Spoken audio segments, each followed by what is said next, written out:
Bonsoir, c'est une sorte de voyage en terre inconnue qu'on vous propose ce soir dans Complément d'enquête. Voyage au pays des règlements de compte, de la drogue, des caïds, voyage au pays de ces apprentis voyous de plus en plus jeunes et surtout de plus en plus prompts à utiliser des armes automatiques. Et puis voyage avec des voyous plus aguerris qui ont accepté de nous montrer comment ils procédaient dans leur trafic.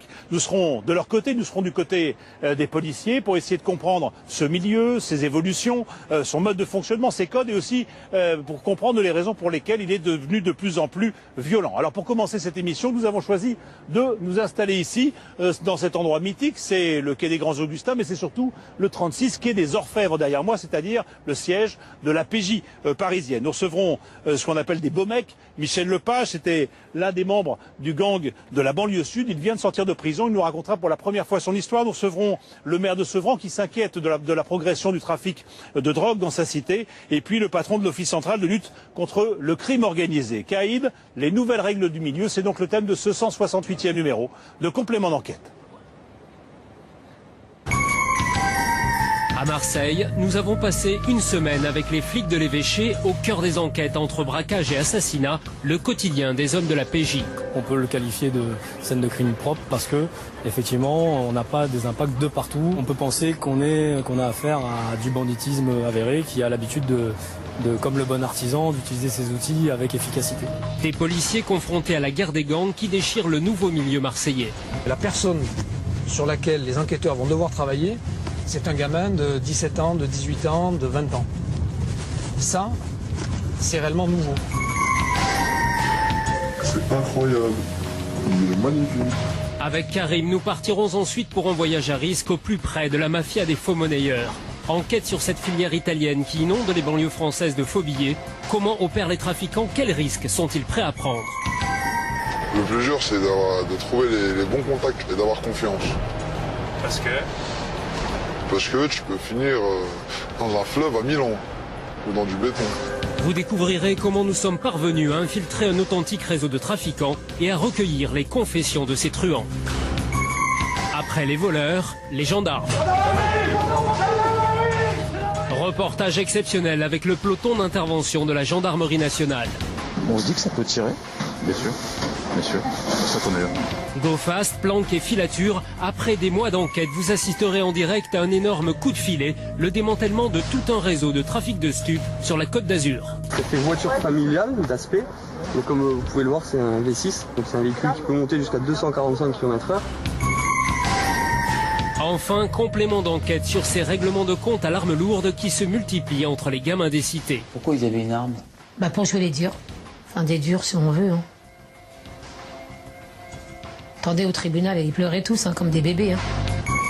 Ils ont entre 15 et 20 ans et comme dans les films ou les jeux qui les fascinent, ils n'hésitent plus à s'entretuer pour le contrôle du deal au pied de leur immeuble.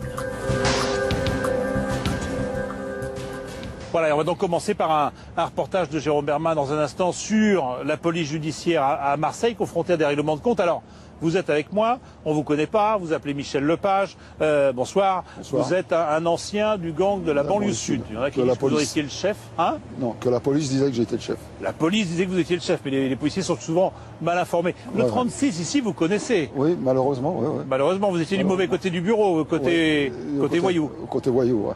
Bon, vous y avez passé des heures d'interrogatoire. D'interrogatoire, oui. Voyou, c'est un métier ou c'est quoi? Pourquoi on fait ce métier-là? Voyou, pour l'argent, hein. Simplement pour l'argent. Hein. Moi j'ai commencé comme ça, pour l'argent. J'ai commencé jeune, malheureusement, pour l'argent. Et j'ai continué pour l'argent. Et on est fasciné, il en faut toujours plus. Le train de vie augmente, donc c'est le train de vie qui commande, quoi. D'accord. Mais après, il y a la prison. Vous avez fait 23 ans mis bout à bout. Presque 25, oui. Presque 25 ans de prison. Donc on va parler de tout ça dans un instant, puis vous nous direz un petit peu votre histoire, comment vous avez commencé, etc.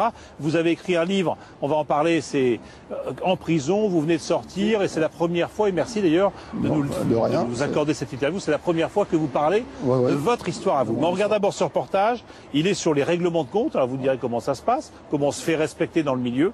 Les règlements de compte de plus en plus fréquents, ça se passe à Marseille, et c'est devenu, je dirais pas l'obsession, mais en tout cas la préoccupation du moment pour les policiers. C'est un reportage de Jérôme Bermin, de Régis Maté et d'Olivier Broutin.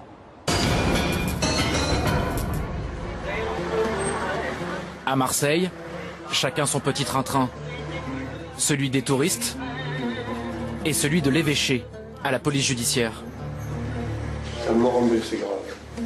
Un coup de fil fait basculer cette journée jusque-là tranquille. C'est exact, vous pouvez me la répéter? Dan, identifie-moi. ZZ. On a une identité ou pas pour l'instant? J'imagine que non, pas d'identité. D'accord. Ça vient de se passer, donc je pense que le blessé grave pour l'instant il est toujours sur place. Toute la brigade se met en branle. Olive, on prend le groupe d'alerte, montant aussi. Vous dites à Valérie parce que... Nadir Nemouchi, 37 ans, est le chef de la crime. Non, je lui ai laissé un message, mais il faudrait... À droite, Philippe Albran, 44 ans, son adjoint. Si les deux patrons se déplacent ensemble, ce n'est pas pour rien. Encore une fois à Marseille, la poudre a parlé.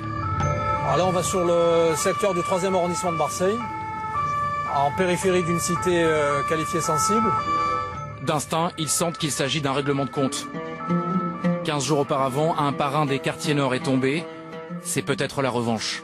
On a très peu d'éléments pour le moment, mais on n'exclut pas que ce soit un possible match retour. En général, quand on a certains gros voyous qui tombent, il faut s'attendre assez rapidement à avoir les suites. Nous arrivons dans le quartier populaire de Saint-Mauron. Quelques badauds, les pompiers et police secours. Les coups de feu ont retenti il y a moins de 15 minutes. Nadir Nemouchi et Philippe Albran entrent sur la scène de crime. Et c'est exceptionnel, nous sommes autorisés. Allez-y, accompagnez. Nous découvrons les constatations des premiers policiers arrivés sur place de ce qui est désormais un double homicide. Les deux sont...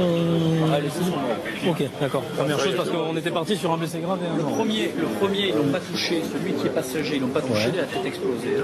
D'accord. On ne sait pas qui il est, on l'a pas touché. Et le deuxième, on avait au sol le permis de conduire de l'individu, c'est la bonne photographie. Par contre, sous l'individu, il devrait y avoir une somme importante en argent en liquide.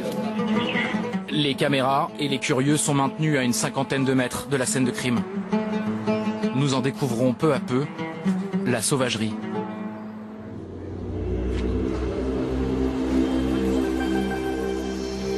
Les victimes sont criblées de balles. Au sol, une trentaine de douilles, du 7,62 type Kalachnikov et du 9 mm. Sur l'asphalte brûlant, c'est comme si elles fumaient encore. Les deux hommes ont été abattus juste devant le local d'une association catholique, la Maison de Paix. Le crime s'est déroulé en plein après-midi à 2 pas d'un collège, sous les yeux des gamins de la cité voisine et de dizaines de riverains. Comme au théâtre, les spectateurs sont au balcon. Sur scène, les acteurs, enquêteurs, procureurs, préfets de police.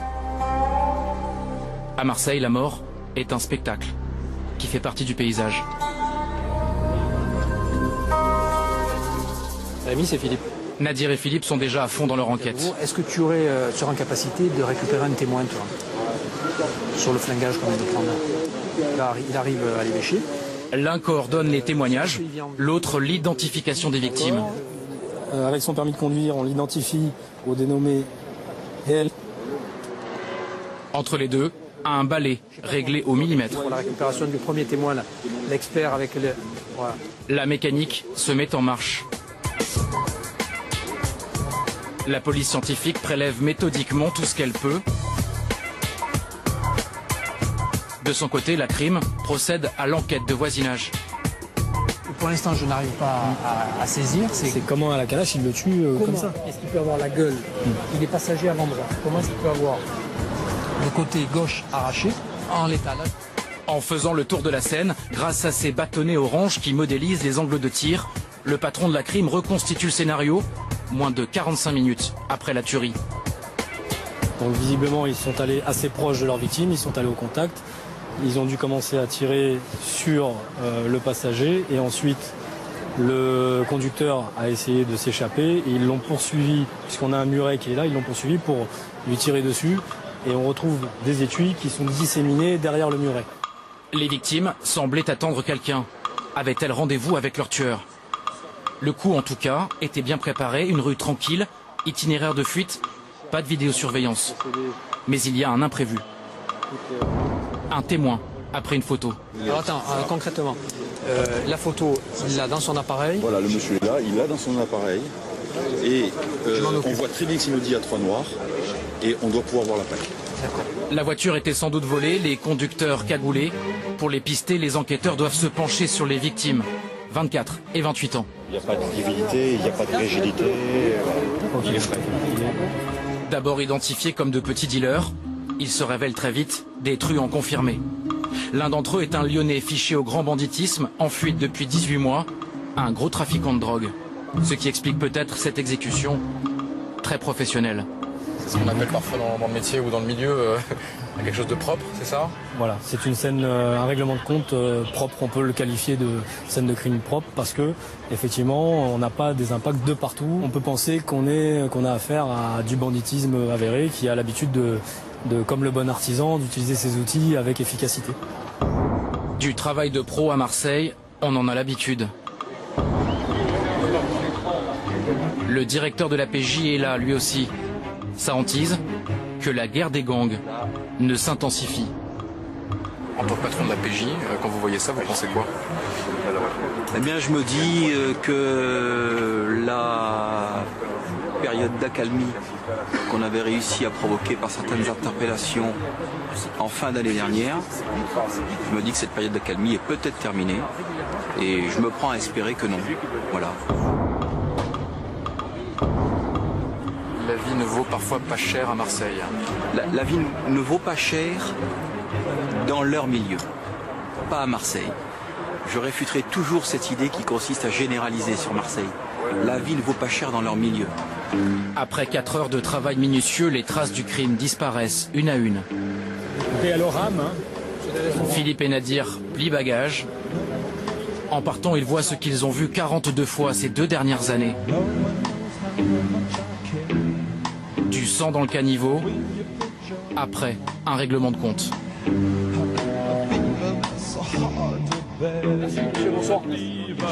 de drogue à Marseille, une fusillade a fait 2 morts cet après-midi, tués par une rafale de Kalachnikov en pleine ville, à quelques mètres d'un collège.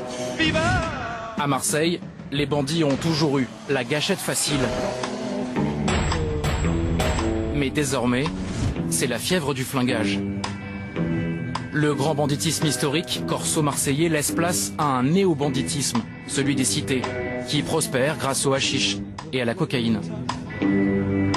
C'est des gens qui sont montés en puissance assez rapidement. C'est un peu lié au trafic de stupéfiants d'ailleurs. C'est l'acquisition rapide de moyens importants.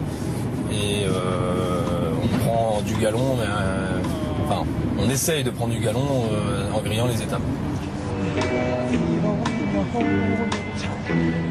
Ce qui est choquant maintenant, c'est de se transporter sur une scène de crime et de voir que la personne sur laquelle les enquêteurs vont devoir travailler, c'est un gamin de 17 ans, de 18 ans, de 20 ans. Ça, c'est réellement nouveau. Comment ces flics aguerris appréhendent-ils ce néo-banditisme? Comment les héritiers des brigades du Tigre luttent-ils face aux nouveaux caïds? Pour le comprendre, nous avons passé une semaine ici, à l'Évêché. Ancien siège épiscopal, devenu celui de la PJ. Les plus grands flics, les voyous les plus célèbres ont fréquenté ces couloirs. Je comptais aller au sport ce soir. Nous y avons partagé le quotidien des 140 officiers qui y travaillent. Bel après-midi. Les patrons de la crime nous font entrer dans ce lieu mythique. Derrière cette porte à code, leur bureau. La DCRB, division criminelle et de répression du banditisme. Dans ce long couloir, on traite chaque année plus de 600 affaires. Une usine de la lutte contre le crime organisé. Nadir et Philippe lancent plusieurs groupes sur une enquête qui pourra prendre des mois. Philippe, J'arrive. On va mettre tous les chefs de groupe concernés. Ouais. Et puis... On va battre le rappel. Est-ce que, d'ores et déjà, on a un numéro de PV? Oui, 1232. Impeccable. Dans la bagnole, on trouve quelque chose de particulier? Dans la bagnole, rien de particulier. Sachant que la victime au sol, à l'extérieur, avait 300 et quelques euros sur lui et de la résine de cannabis, évidemment, dans la chaussette. Pour découvrir le quotidien de ces flics, Nadir et Philippe nous indiquent l'un de leurs meilleurs enquêteurs. Stéphane Gomez, 44 ans, dont 15 passés à l'évêché. Un pur Marseillais à l'allure débonnaire. Ces nouveaux caïds, il les pourchasse et les cuisine dans son bureau. Attends, là, je t'explique. Faut pas s'imaginer qu'on a affaire à des mafieux siciliens. Hein. On a quand même affaire à des gamins de cité qui sont pour la plupart du temps qui sont acculturés. Elles sont pas allées à l'école. Par contre, ce sont des gens qui sont très rapaces. Ce sont des gens qui adorent l'argent. C'est donc quelque part leur force et leur faiblesse. Ça fait leur force parce qu'ils sont prêts à tout pour obtenir de l'argent, mais ça fait aussi leur faiblesse. C'est-à-dire que ce sont quand même des gens qui ont une forte propension à se trahir. D'accord ? Moi, ce que je note depuis quelques années, c'est que ces gens-là, le lundi, s'embrassent et le mardi, se tirent dessus.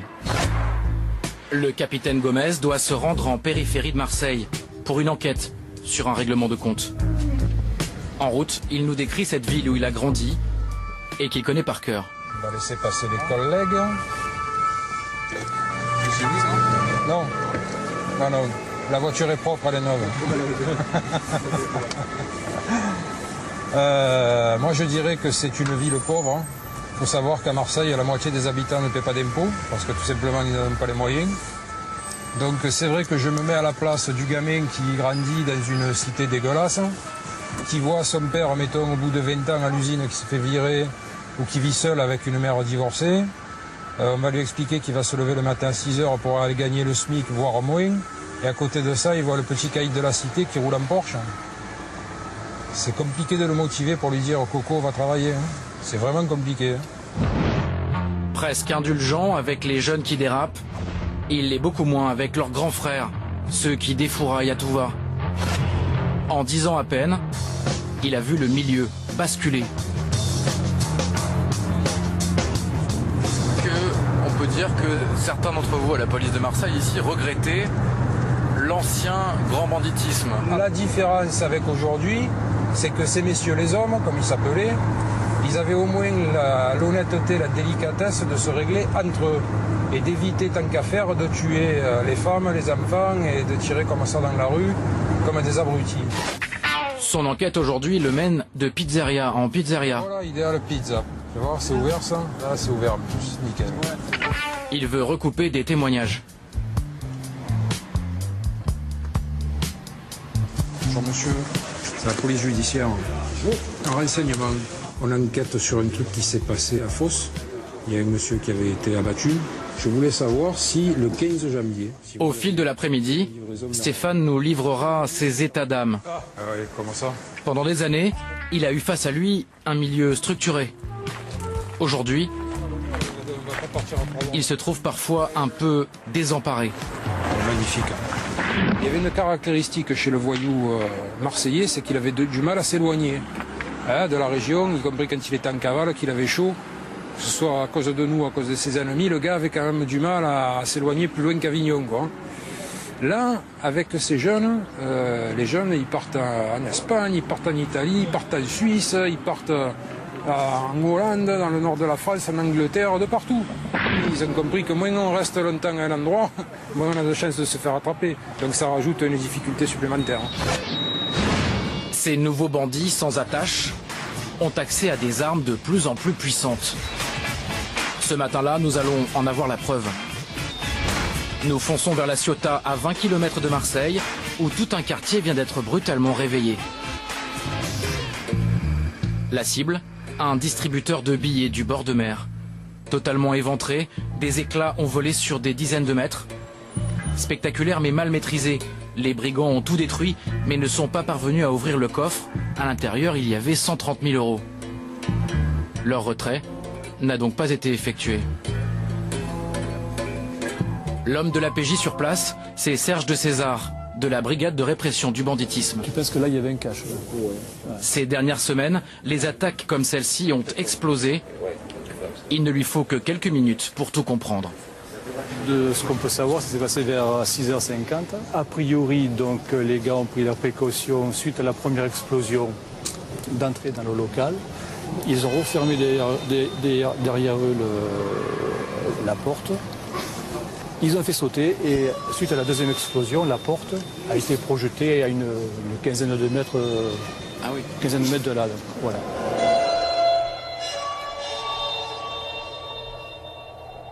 Là, à chaud, c'est du grand banditisme, qu'est-ce que c'est? Alors, à chaud, j'aurais tendance à dire que les gars ne maîtrisent pas trop la technique de l'explosif. Généralement, les DAB, quand ils sont attaqués, les gars arrivent à leur fin. Généralement, là, ce n'est pas le cas, donc on peut se poser des questions sur la qualité des dynamiteros.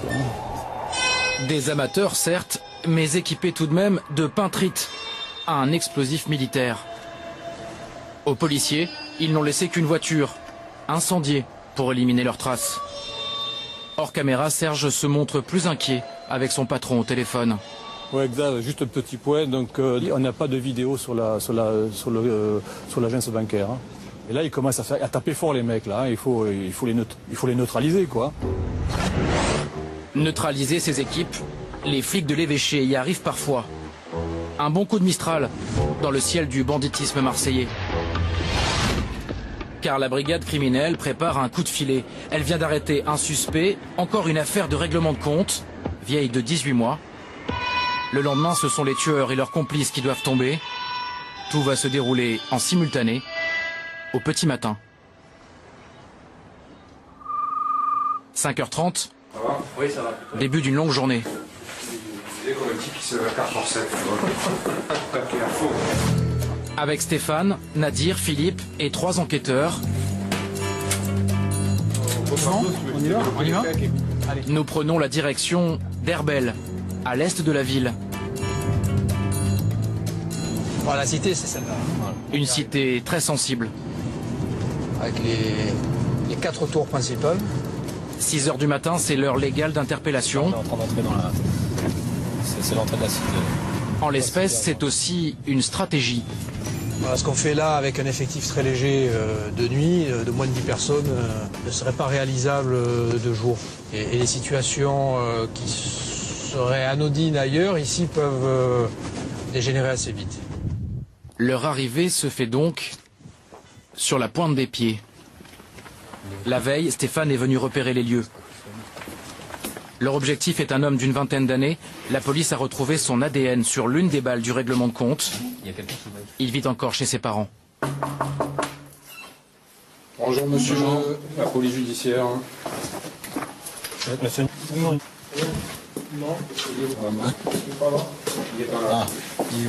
Déception, l'objectif n'est pas là. Alors Stéphane Gomez fait parler son sens de la formule. Ok, alors écoutez, l'affaire simple. Je vous explique. Nous, on est la brigade criminelle de la police judiciaire. Donc si on vient à 6h du matin, c'est pas pour rien. Alors, il y a deux solutions. Ou il vient nous voir rapidement, ou on va venir vous emmerder plusieurs fois par semaine. Le matin tôt, comme ça, le soir tard, on peut vous casser les couilles. Vous comprenez ce que je veux dire? Ok. Les policiers ressortent bredouille. Le problème, c'est que toutes les autres interpellations ont elles aussi fait chou blanc. Mais à peine le temps de rentrer à l'évêché, leurs cibles sont déjà là. Qu'est-ce que vous a dit de venir? Petit frère? L'un des hommes recherchés rapplique de son plein gré. Non, vous inquiétez pas. Sans savoir pourquoi on le recherche. Il est là aujourd'hui? 30 minutes plus tard, un second arrive. Une mauvaise surprise l'attend. Donc, dans le cadre de cette commission rogatoire, vous êtes placé en garde à vue. En garde à vue? Oui. Donc c'est tentative d'assassinat, assassinat en bande organisée, En août 2009. Ouais, Vous voyez de quoi on parle? On m'a dit l'affaire de meurtre, quoi. L'homme semble tomber des nues. L'affaire de meurtre. Je mange pas de ce pain-là, moi. Ce qu'on leur reproche, c'est d'avoir tué à l'arme lourde 2 hommes pour une affaire de drogue. La garde à vue, elle sert à ça. Mais il reste un dernier suspect, et c'est en prison qu'ils vont aller le chercher. Il est au Baumette. Tireur sur la tentative et flingueur sur l'homicide. Incarcéré depuis quelques semaines en préventive pour une autre affaire. On appelle ça une extraction. L'extraction, c'est tout. L'extraction, puis... Oh, pardon.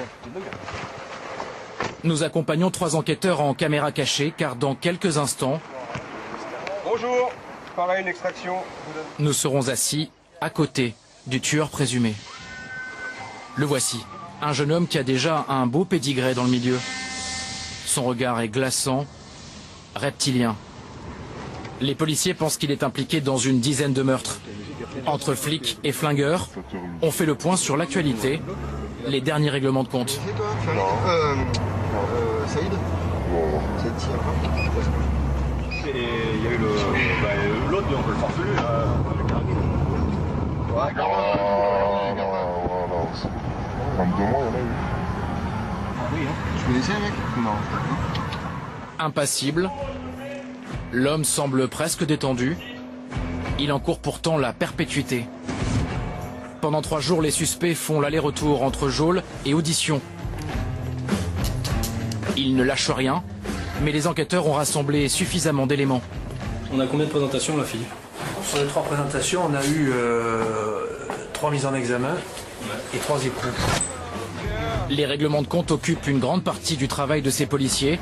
Des affaires compliquées où personne n'avoue. Bien souvent sur ces dossiers-là, ce sont des faisceaux d'indices qui nous permettent de déterminer qu'ils ont une responsabilité dans ces actes. Ce qui veut dire que c'est par conséquent des affaires criminelles dans lesquelles on a un taux de réussite qui est moins important que dans les affaires criminelles classiques. On doit être de l'ordre d'un taux d'élucidation de 33-34% sur ce type d'affaires. Dans les couloirs de l'évêché, c'est toujours l'effervescence. Pendant notre tournage, les limiers de la crime ont eu à gérer un règlement de compte, 2 meurtres sur la voie publique et même l'arrestation d'un tueur en série.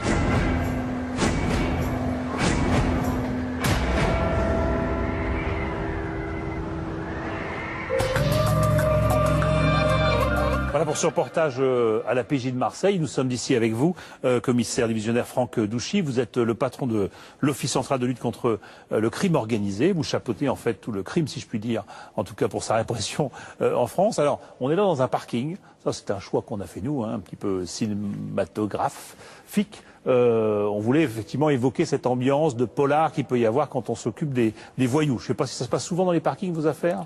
Ça peut se passer, ça peut se dénouer dans certains parkings, notamment lorsqu'on peut arriver à faire des interpellations dans des box de trafiquants, justement, qui reviennent ou cacher les véhicules ou déstocker la résine de cannabis, par exemple. Ça peut donc effectivement... Ça peut servir de plan, ça peut servir de plein de choses. Voilà.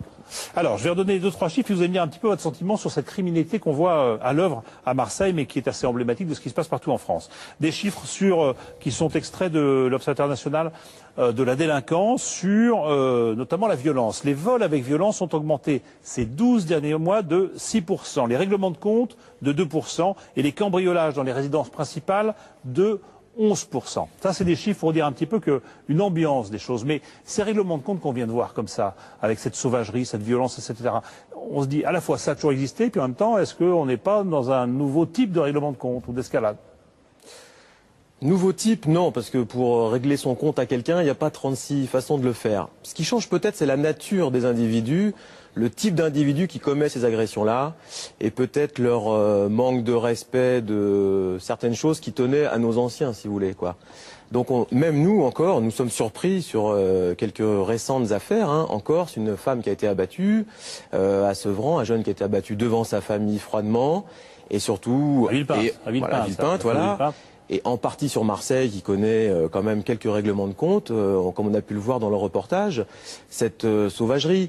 Mais là, il n'y a pas eu de dégâts collatéraux, ce qui est arrivé une fois précédente. Parce qu'on dit que dans le temps, entre voyous, effectivement, il arrivait qu'on se règle ses comptes, mais ça se faisait entre guillemets proprement, entre soi. Là maintenant, ça peut éclabousser ailleurs.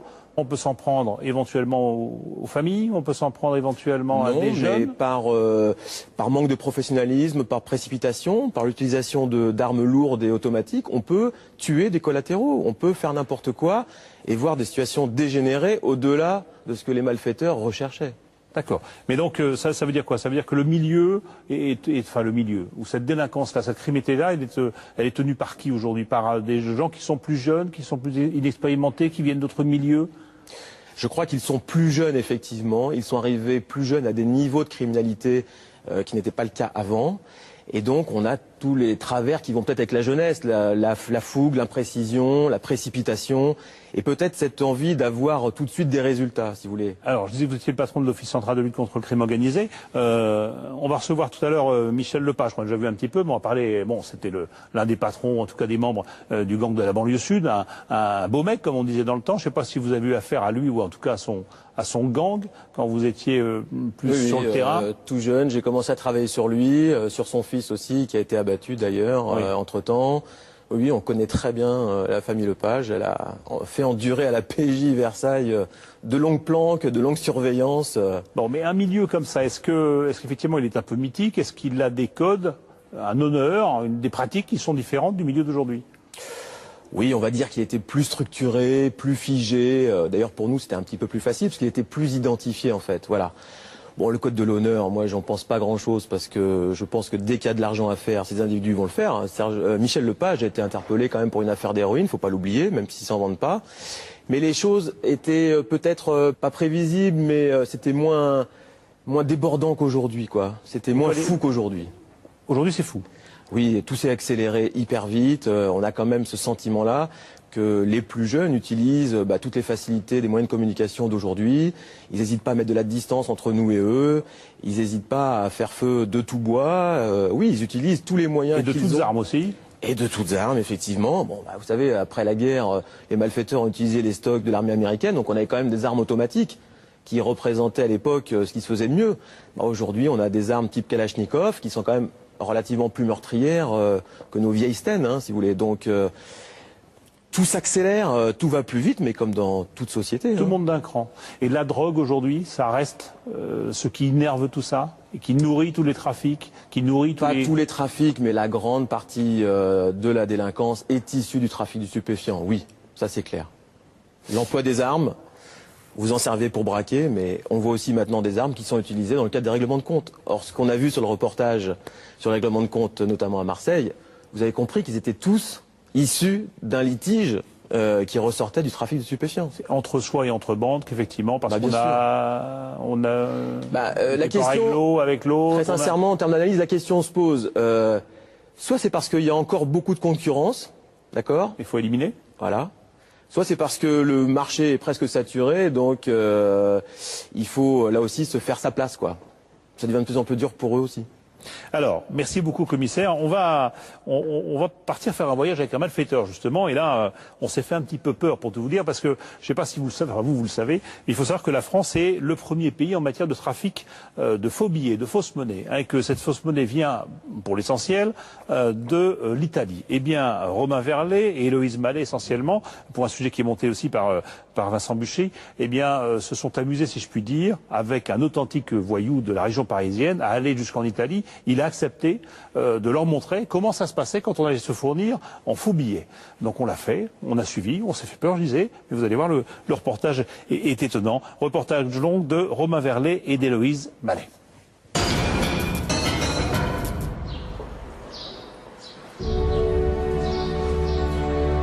Glissé à l'intérieur de ce prospectus, une marchandise très précieuse.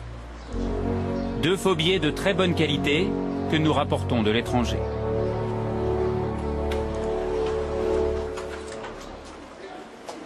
Avec, nous entrons dans un bâtiment du ministère de l'Intérieur. Bonjour. Bonjour. Bonjour. On nous a proposé des faux billets de visiblement bonne facture et je voulais vous les montrer. Est-ce que vous pouvez les... Ils ont été déjà bien manipulés. Oui, c'est ça. Au niveau des empreintes, on ne va pas commencer par là. C'est plus l'analyse technique du billet qui nous intéresse. Tiens, Catherine, je te laisse examiner déjà le 20.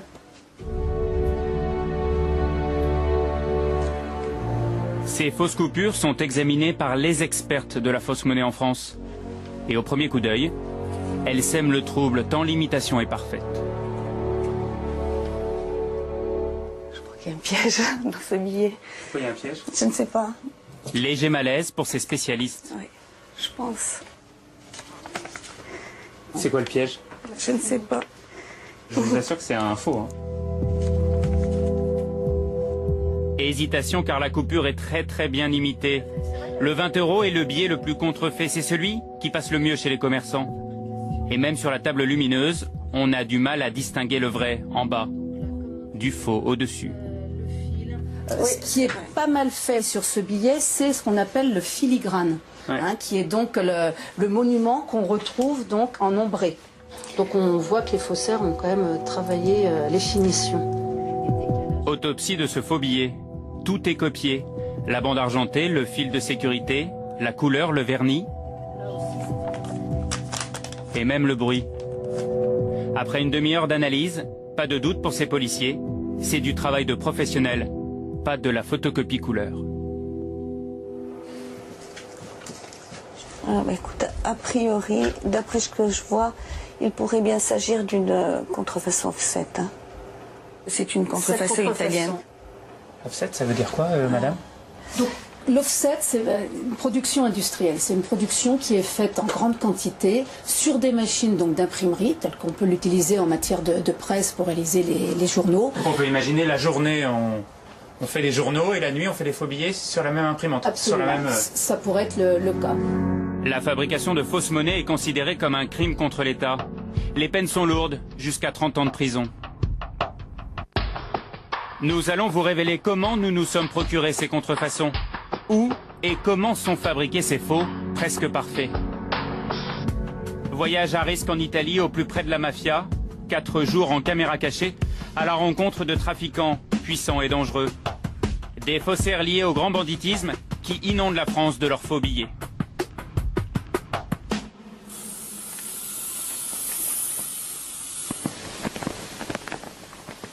C'est incroyable. Il est magnifique.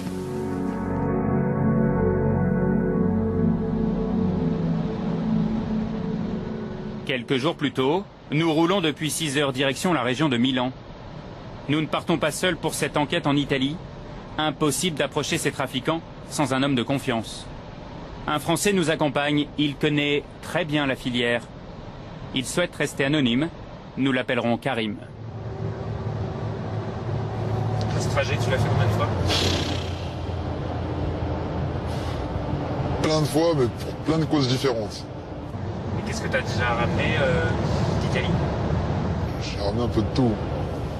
De l'argent, des armes, tout. Tout ce que tu ne trouves pas en France. Et j'ai même ramené des êtres humains. Pour faire quoi? Pour les faire passer, qu'il n'y avait pas de papier.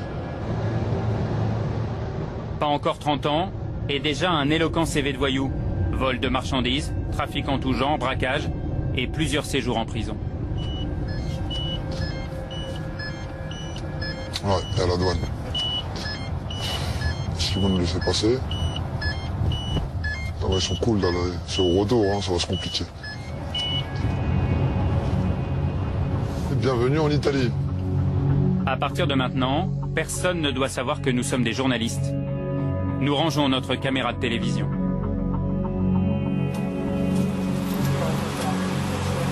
Grazie.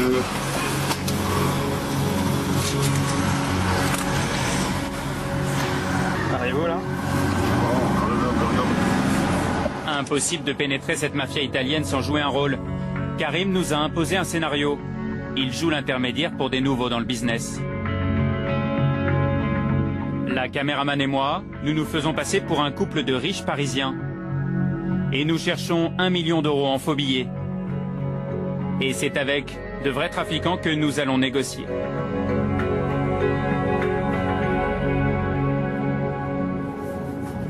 Après une longue journée de route, nous arrivons enfin à Bergame, ville bourgeoise des environs de Milan, plus connue des touristes pour sa vieille ville que pour ses trafics illégaux.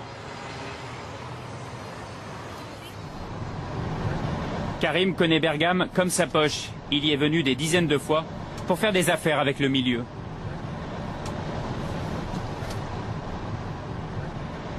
faux billets, qui gère ça?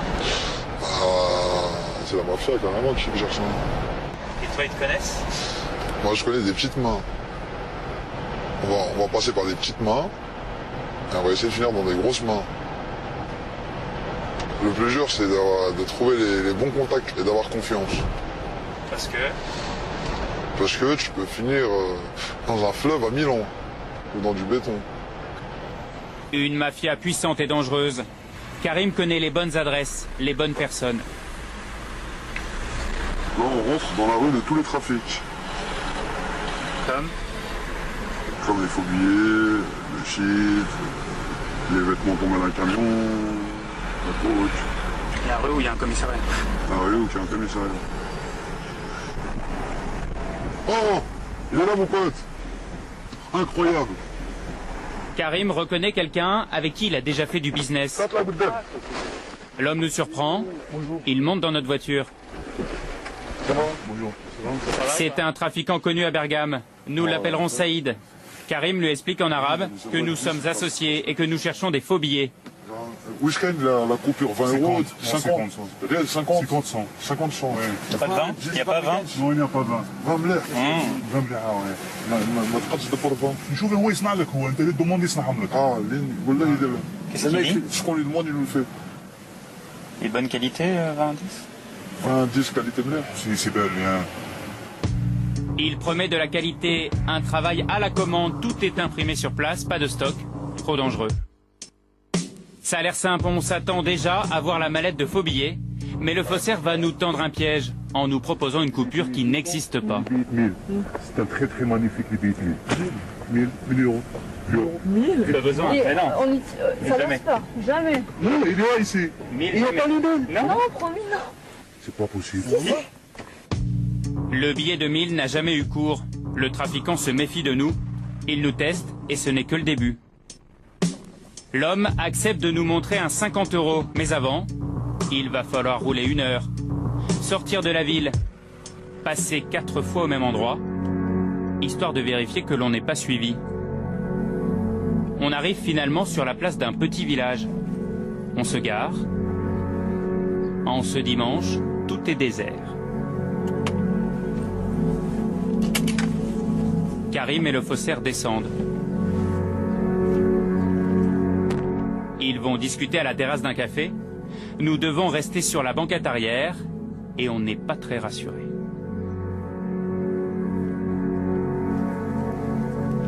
Tu retournes pas.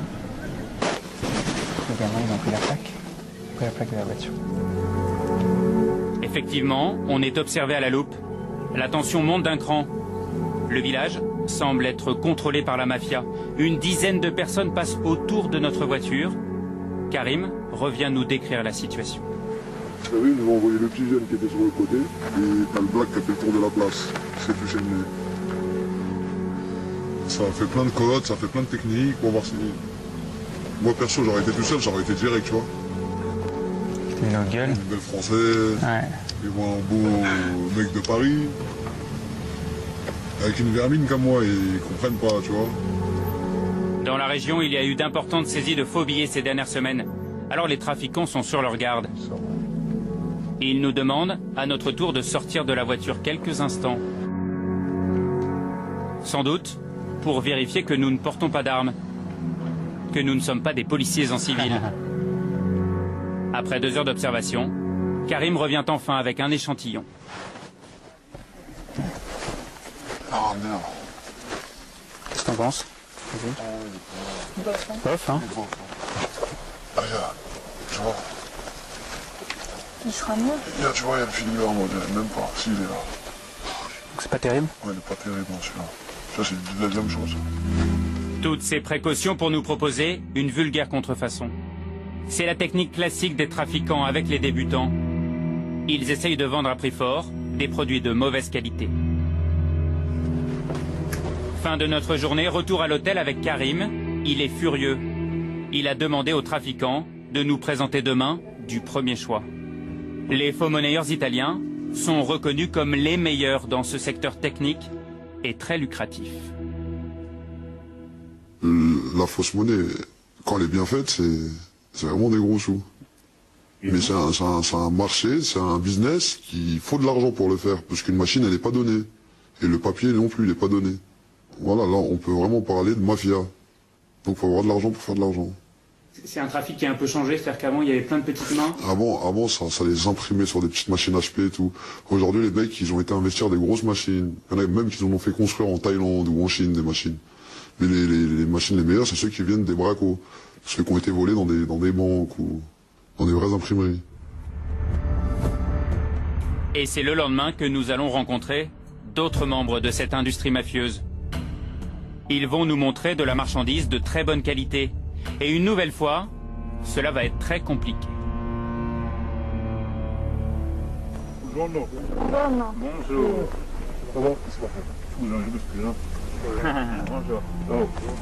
C'est Saïd, le même intermédiaire qu'hier, qui va nous conduire à eux. On s'attend, comme la veille, à faire 4 fois le tour de la ville. Sauf que là, on s'arrête 500 mètres plus loin.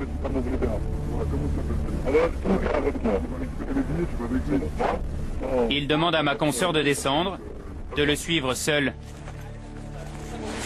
Elle est équipée d'une caméra cachée, pourvu qu'il ne la fouille pas. Les voilà partis dans les rues de Bergame pendant une demi-heure. Ils marchent côte à côte, en silence. Saïd, le trafiquant à la veste rouge, glisse dans sa poche un prospectus qui va servir à la transaction. De longues minutes d'attente à un carrefour. Puis d'un coup, tout s'accélère. Il traverse et se dirige vers la grande parfumerie du centre-ville. Sur son chemin, il est rejoint par un de ses complices et il lui remet discrètement le prospectus. Les deux hommes entrent ensuite dans le magasin. Chacun part faire son petit tour dans les rayons. Quelques instants plus tard, le trafiquant à la veste rouge récupère le précieux prospectus. À l'intérieur, il y a nos faux billets. L'air de rien, les deux hommes sortent tranquillement du magasin avant de se séparer. Un manège bien rodé, leur tour de passe-passe a duré à peine 5 minutes.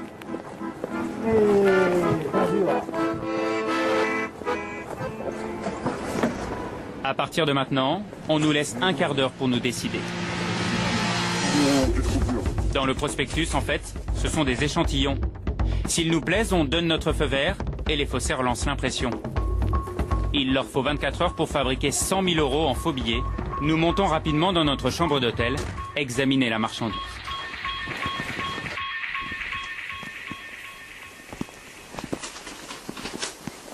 Le son est magnifique. Franchement, le son, il est magnifique.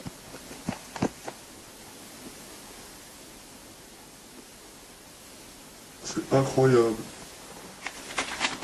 Regarde là, ma soeur. Regarde comment il va briller.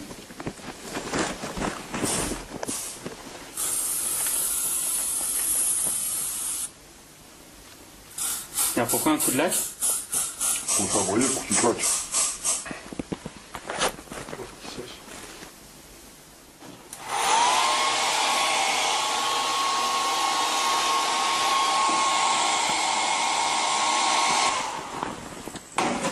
Alors?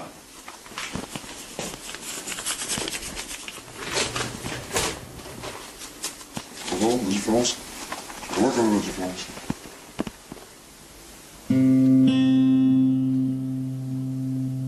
Il le négocie à combien? On va voir.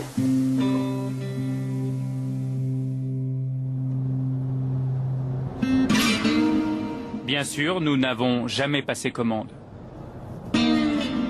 Nous sommes déjà sur la route du retour. Bergame est loin.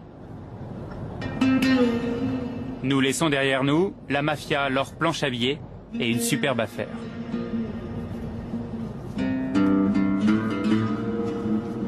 Ils nous ont proposé à 280 € les 1000 €. Donc c'est-à-dire pour avoir 1000 €, il faut que tu dépenses 280 €. On a été très haut. Bon, on a stoppé juste à temps parce qu'après ça commence à devenir un peu plus chaud bouillant. C'est-à-dire C'est-à-dire que là, Là, si on aurait voulu, on aurait fait venir 28 000 euros, on aurait pris 100 000 euros facilement. D'accord. Et comment se serait passée la transaction? Bah, c'est simple. On s'enferme dans une chambre d'hôtel, le gars il vient avec les 100 000 euros, pendant qu'il y a une partie qui compte les faux billets, il y a une partie qui compte les vrais billets. Et après la remise de la cargaison, il faut la remonter en France.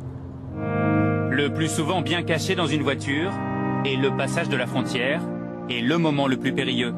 Karim en sait quelque chose. Nous on va passer serein parce qu'on n'a rien à se reprocher. Mais crois-moi que des gens chargés, ils passent... La boule au ventre. C'est même plus la boule au ventre, c'est vraiment le cœur serré. Grazie, signor. Karim a commencé sa carrière de voyou, comme il dit, à 14 ans. Sa vie, c'est une partie d'échecs dangereuse, avec en permanence la peur du règlement de compte, de finir une balle dans le dos. C'est usant d'être trafiquant. Ah, c'est la pression, c'est des montées d'adrénaline, c'est de l'angoisse, du stress, de la colère. Et t'es tout le temps sur tes gardes. Mais tout le temps, t'es obligé, tu dois te méfier et des trafiquants et des flics. D'accord, parce que les trafiquants, ils peuvent te mettre une balle, ils peuvent te faire venir dans un rendez-vous avec l'argent et une mallette avec des soi-disant faux billets dedans et de braquer. En fait, on n'est jamais serein, quoi. On n'est jamais serein.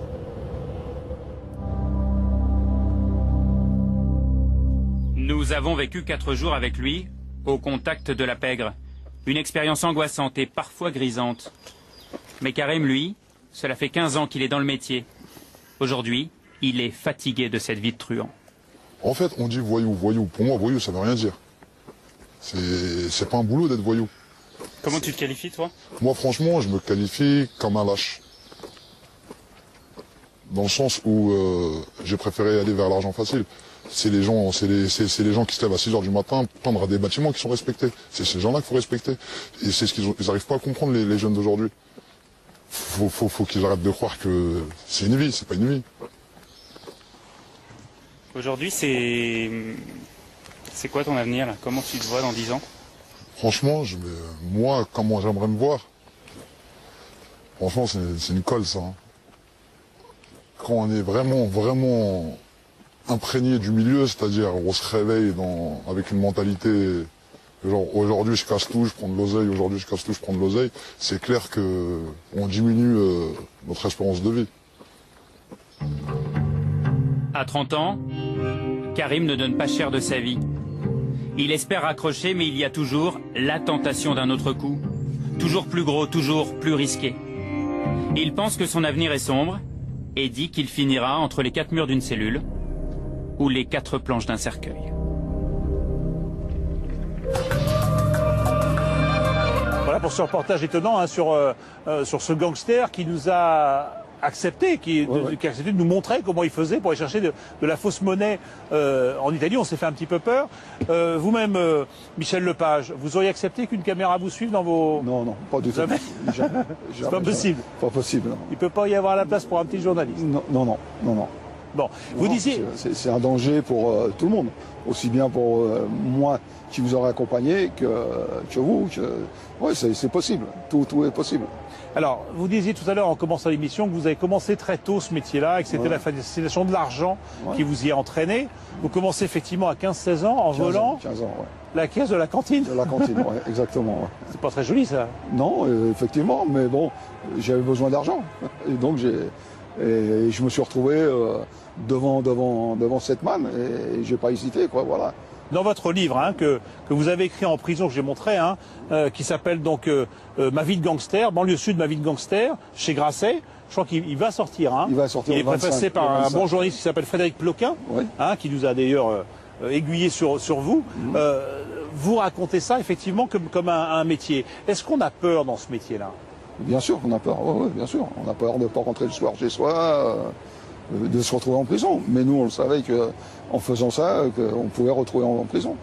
En faisant des petits vols, des choses comme ça. Mais on a peur uniquement de la police ou on a peur aussi des autres voyous? Non, des autres voyous, non. Quand vous ne transgressez pas les règles, vous n'avez pas besoin d'avoir peur. Nous, on avait surtout peur de la police qui nous attrape. Et donc on se lance là-dedans et vous dites, a priori, vous ne regrettez pas. Vous recommenceriez non, ça serait la même de vie. ma part. Oui, exact, sans me faire rattraper. Le seul problème, c'est ça. C'est ça, c'est de ne pas se faire rattraper. C'est 23 ans ou 25 ans de placard à l'arrivée. Pourtant, c'est une vie qu'on impose à sa famille, qu'on impose à ses enfants. Exactement. Vous aviez des enfants. Moment, je me demande si c'est de ma part, il n'y a pas de l'égoïsme de ma part. Je me suis posé souvent la question de savoir si j'étais égoïste ou pas. Vous en parliez à vos enfants de ce que vous faisiez? Non, mes enfants, non. Non. Mais ils l'ont su. Ils l'ont su, puisqu'ils venaient me voir au parloir. Et qu'est-ce que ça fait quand vous avez la première fois vos enfants qui viennent vous voir au parloir? C'est un truc. Vous avez gros, déjà, c'est gros sur la patate. Vous en avez gros sur la patate, bien sûr. Il n'y a pas de problème. Ça, c'est. Vous aimez vos enfants, certainement. Moi, j'aime mes enfants. Il n'y a pas de problème. Ça, vous en avez gros sur la patate. Mais ça vous freine pas? Non, parce que à cette époque-là, on a une vie quand même. L'argent, on vit bien, voilà. On vit bien. On fait vivre les siens. C'est ce qui vous fait dire que vous ne regrettez pas, c'est-à-dire que vous avez pu vivre bien. Moi, j'ai vécu bien, voilà, j'ai bien vécu. Ma famille a bien vécu, et voilà. Bon, bien, mais marginal, mais jamais chez soi, mais toujours sur la défensive, mais toujours sur le qui-vive. Oui, exactement. C'est pour ça qu'on savait qu'un jour, on finirait en prison. La prison, vous y étiez encore il n'y a pas longtemps. Oui, il y a 2 ans. Vous l'avez vu évoluer, le milieu. Ouais. Et comment il évolue? A priori, pas trop bien. Mais bon, les jeunes, ils vivent avec leur moment. Le moment ils ont la violence, ils subissent la violence tous les jours.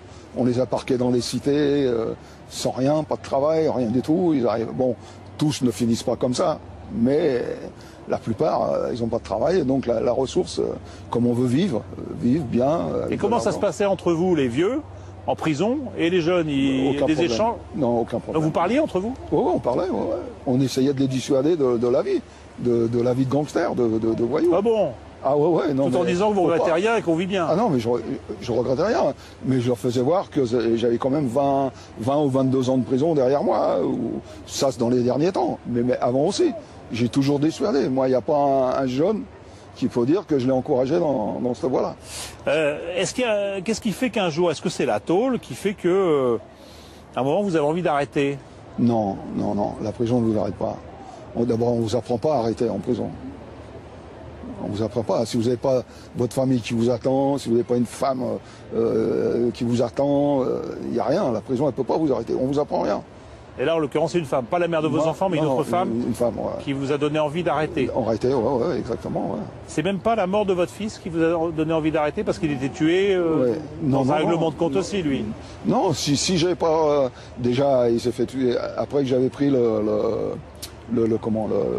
la décision d'arrêter.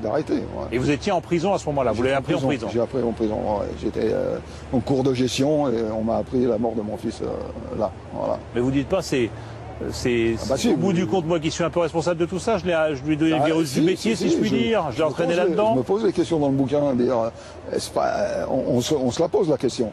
Mais bon, comme je dis, les parents, les enfants, ils suivent souvent leur père.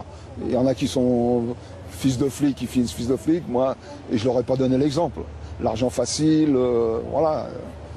Est-ce que c'est une sorte de fierté d'avoir été un voyou, et un beau voyou, si je puis dire? J'ai jamais recherché un renom, rien du tout. Nous, on était une bande d'amis, on vivait ensemble, on allait en vacances ensemble, on était comme une meute, on vivait entre nous. C'est pour ça que les indiques, à l'époque, ils avaient du mal à renseigner la police. Alors qu'aujourd'hui, c'est plus facile. Aujourd'hui, oui, c'est beaucoup plus facile. Bon. Depuis 2 ans, je crois, vous me dites, vous êtes sorti de prison. 2 ans, exactement. Pas de tentation, pas l'envie de replonger? Non. Vous pouvez me croire. Vous êtes en conditionnel aujourd'hui, hein? Oui, conditionnel, encore 1 an. Bon.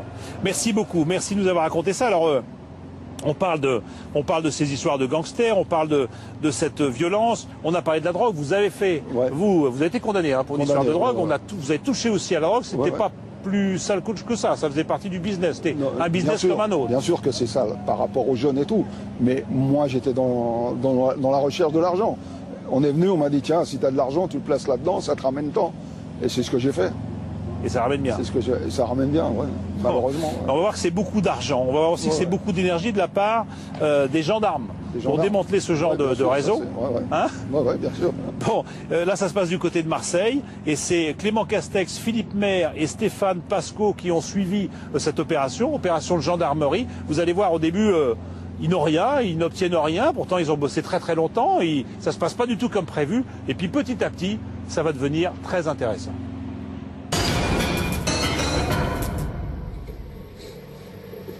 Dans le couloir d'un immeuble de Cannes, 6 h du matin, le début de la fin d'une longue enquête pour ces gendarmes, la fin d'un gigantesque trafic de drogue.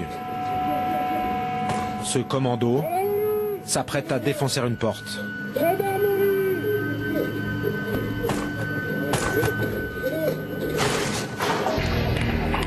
Une dizaine d'hommes s'engouffrent dans l'appartement pour interpeller 2 frères, 2 présumés caïds.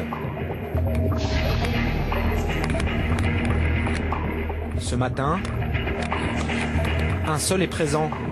Il dormait. Couché à terre, il est menotté et interrogé à chaud par un enquêteur.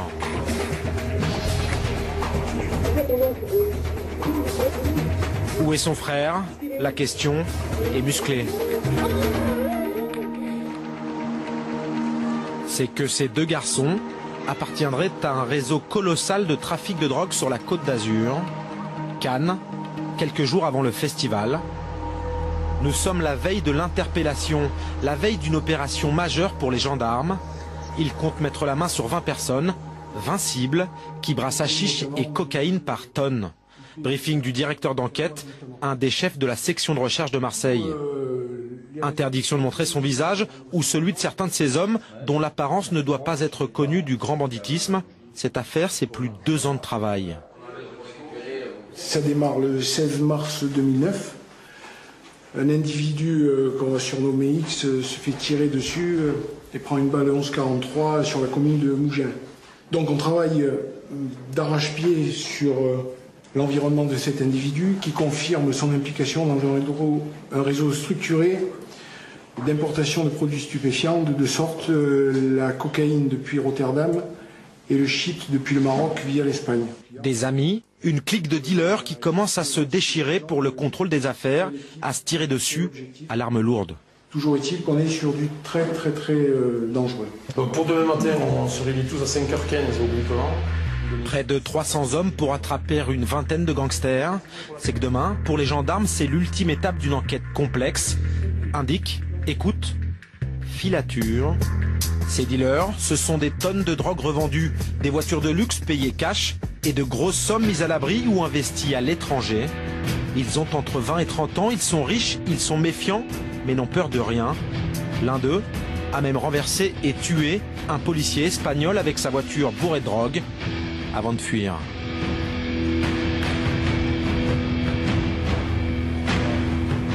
Alors, pour cet énorme coup de filet, les enquêteurs ont fait appel au GIGN et au PI2G, le peloton d'intervention interrégionale de la gendarmerie, des pros de l'interpellation dangereuse.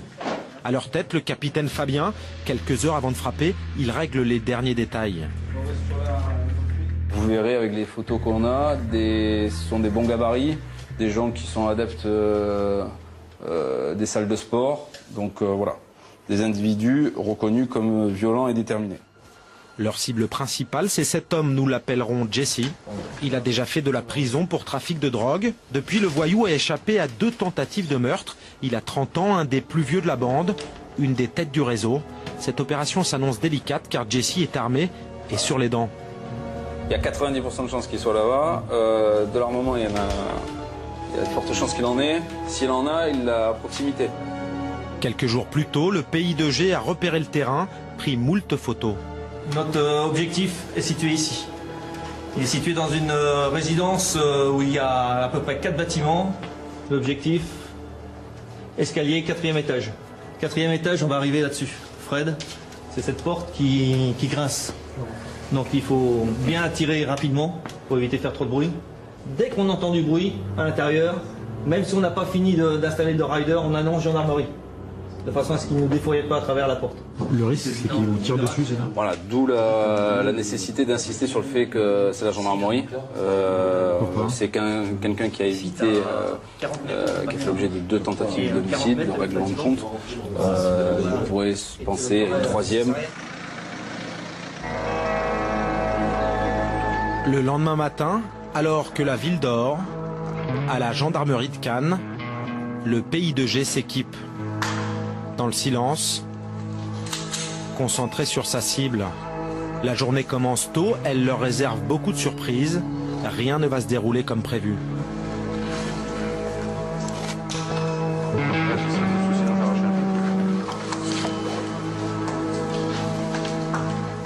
Comment on se sent avant une intervention comme ça? Bah, y a le palpitant qui monte, mais bon, tout va bien, on est serein. On se dit que ça peut tirer? Bien sûr, c'est pour ça qu'on est là.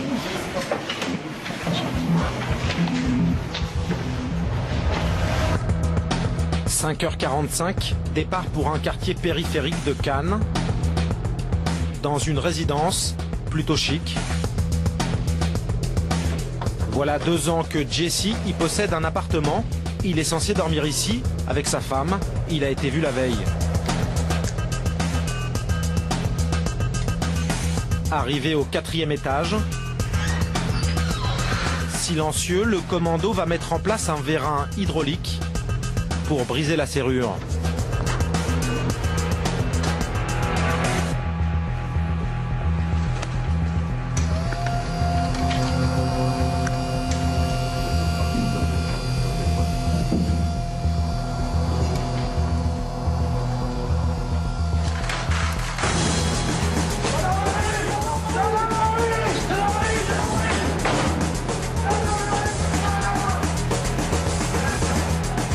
Hommes dans un 3 pièces vite fouillé.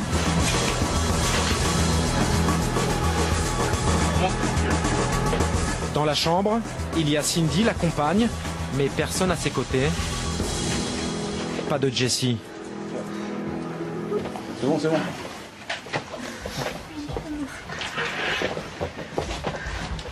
Il est où? On a besoin de savoir rapidement où il est votre conjoint. Je sais pas. Comment ça? Je sais pas. Il dort pas là d'habitude? Il est pas avec vous? Si. Bon, il est où là? Mais en fait, je sais pas. Où est-ce qu'il est susceptible d'être? Je sais pas, il m'a dit qu'il part avec un copain et... Avec qui? C'est qui? Je sais pas, il m'a dit je pars avec un copain, ne t'inquiète pas. Il est parti avec sa voiture, il est parti avec quel véhicule? Je sais pas s'il va... Je sais pas parce que moi j'étais là quand il est parti.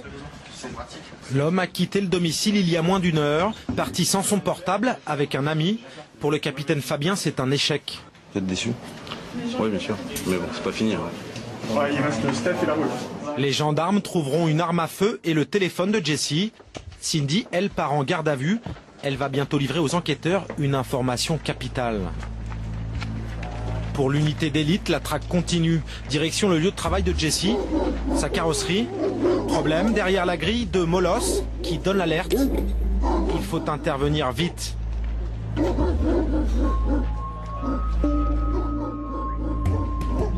Jesse vient ici tous les jours. Il vend ferraille et pièces détachées. Partout, des carcasses de voitures. Ce garage, il le partage avec 2 associés, soupçonnés eux aussi d'être au cœur du trafic.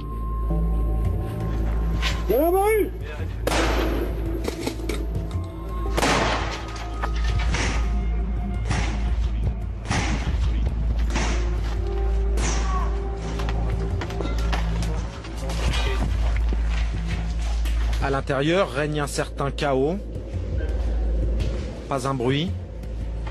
Les lieux semblent déserts.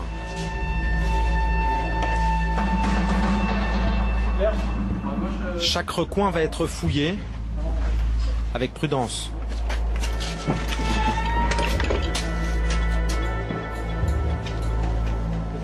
Rien, encore une fois. Les chiens ont été neutralisés, mais dans la carrosserie, à part eux, personne. Les enquêteurs vont faire une perquisition. Il y a le chien qui va venir fouiller de la drogue, de l'argent, des armes. Vous, votre boulot est fini? Pour l'instant. Là, on reste en alerte. Vu que notre objectif n'a pas été interpellé, on est en attente. Menotté arrive l'associé de Jesse, Joseph, la cinquantaine. Il vient d'être arrêté chez lui. La perquisition peut commencer. Joseph se présente comme un simple carrossier. Vous êtes ce qu'on appelle un délinquant, un bandit? Et moi? Ouais. Mais moi, monsieur, vous savez ce que je suis, moi? Je suis un travailleur. Vous savez, moi, je regardez mes mains, je fais que travailler. Je suis dans l'atelier, je suis pas dans le bureau. Dans le bureau, c'est pas moi qui, c'est mon collègue. Et dans le bureau, les enquêteurs et leurs chiens vont faire quelques trouvailles. D'abord, un pistolet de petit calibre, puis un fusil, une Winchester et des plaques d'immatriculation. Je sais pas, vous savez. Ça n'est pas tout. Une plaquette. Plaquette de résine. Bon, là, il y a une plaquette de résine de cannabis. Regardez le chien, là, comme il a marqué comme un dingue. Bien. On a déjà servi? Pas pour Winchester. Pourquoi vous voulez qu'elle ait servi? C'est pour découvrir, c'est pas pour... Je tue pas des gens. Hein. C'est juste pour décoration. Un fusil de décoration avec tout de même le chargeur plein. Joseph part pour 96 heures de garde à vue. Dans le faux plafond du bureau, les gendarmes ont aussi trouvé un contrat. Il concerne la location d'un box pour une voiture à 2 heures de route d'ici, dans les Bouches-du-Rhône. Peut-être une planque pour Jesse. Les gendarmes décident de s'y rendre. Cheveux blonds, en civil, c'est désormais l'enquêtrice Schmidt qui prend la direction des opérations. Voici 2 ans qu'elle décortique la vie et les activités illicites de Jesse. Elle ne connaissait pas ce box. À l'intérieur, une voiture, une familiale, mais rien d'autre. Les propriétaires du box ont été convoqués. En fait, il nous a loué ce garage il y a un mois, pour 1 an. Voilà, il nous a payé effectivement l'année complète parce qu'il nous a simplement dit que il avait peur de ne pas se souvenir des prélèvements. L'homme a payé cash 1 an d'avance. Sur le contrat, le nom du locataire ne dit rien aux gendarmes, mais la photo de ce passeport belge ne laisse pas beaucoup de doutes. Moi, je l'ai jamais vu, moi. Voilà. Ouais, mais attends, Ils se ressemblent en tout cas Ouais, sur les photos. Putain, mais Jean-Marc, tu m'as dit qu'il avait une bonne bouille. Je peux pas vous dire, moi, je veux pas vous influencer. Alors... Non, mais c'est lui, il avait la barbe. Et la barbe, elle montait plus. Ce box, c'est bien Jesse qui l'a loué avec de faux papiers. Arrive le chien, il cherche drogue et billets de banque. Donc pour l'instant, il n'y a rien à l'extérieur. On verra après à l'intérieur. Rien pour le moment, mais la voiture va être emmenée en lieu sûr pour être ouverte.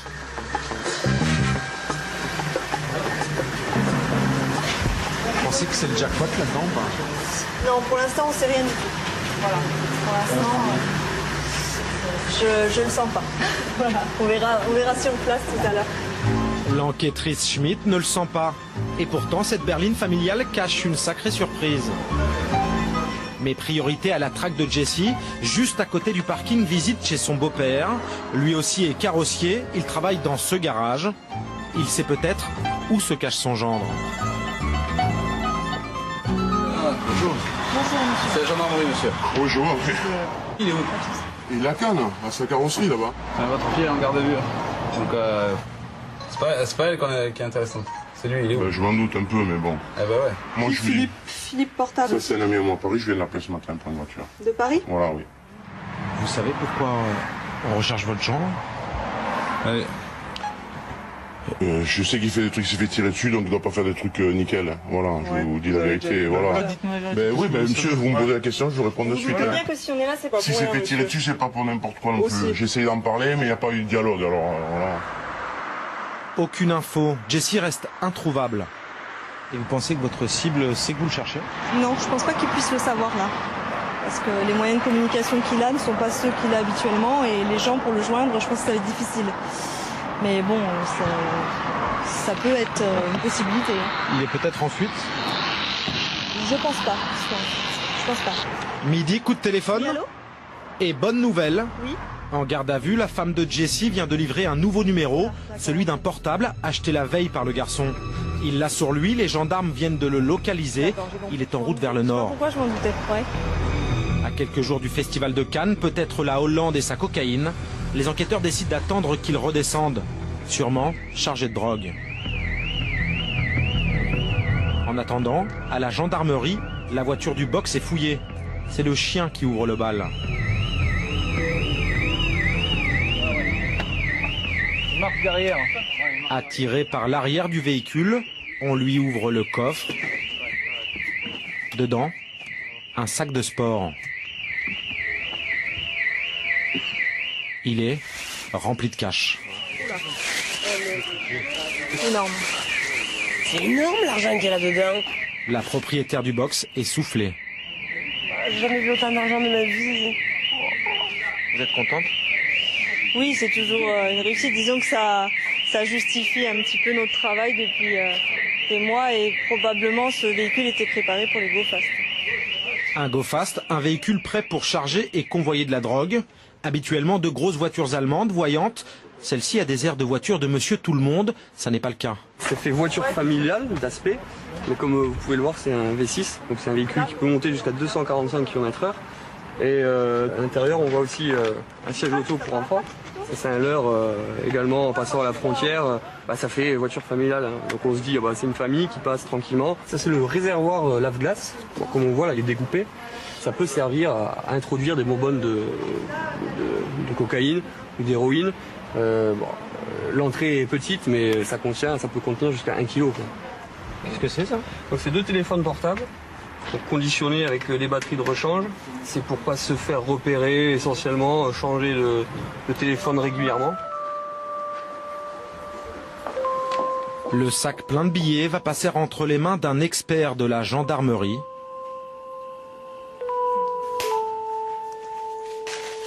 Des liasses, beaucoup de liasses et des élastiques sur lesquels on va tenter de prélever de l'ADN.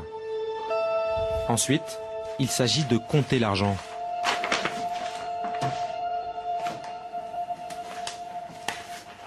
Et vous savez combien il y a sur la table? Non, là honnêtement, j'ai pas d'idée pour l'instant. Beaucoup. Beaucoup, beaucoup, beaucoup. Tellement qu'une machine a été empruntée à la banque d'à côté. C'est que la tâche est fastidieuse. J'ai oublié celui-là. T'es à côté.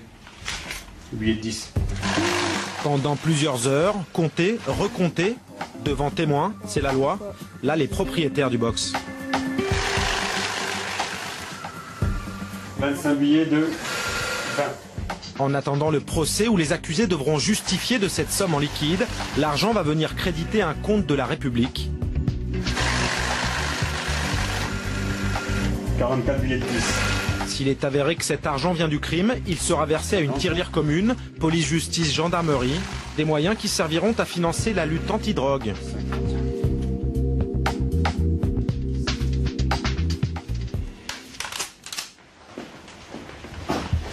Alors 128 700 euros. Ça fait... Tu vois, j'ai tous les détails. Il y a 1878 billets de 10 euros, 3796 billets de 20 euros, et ainsi de suite, hein, pour un total qui a valu 130 000 euros en espèces. D'accord. C'est beaucoup d'argent. Oui, c'est quand même une belle somme, hein, 130 000 euros. On peut acheter un appartement, on peut acheter beaucoup de choses avec ça. Ça leur fait mal, vous pensez? Oui, bien sûr. Délesté de 130 000 euros, Jesse sera arrêté quelques heures plus tard par le GIGN à un péage, alors qu'il rentrait chez lui. 4 heures du matin, gendarmerie de Mandelieu en banlieue de Cannes.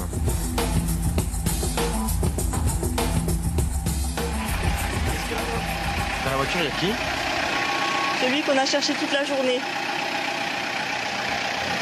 C'est une bonne nouvelle? Ah oui. Plus de 24 heures de traque. Si l'homme n'a pas pris la fuite, c'est qu'il n'était simplement pas au courant qu'il était recherché. Pour lui, c'est parti pour 4 jours de garde à vue.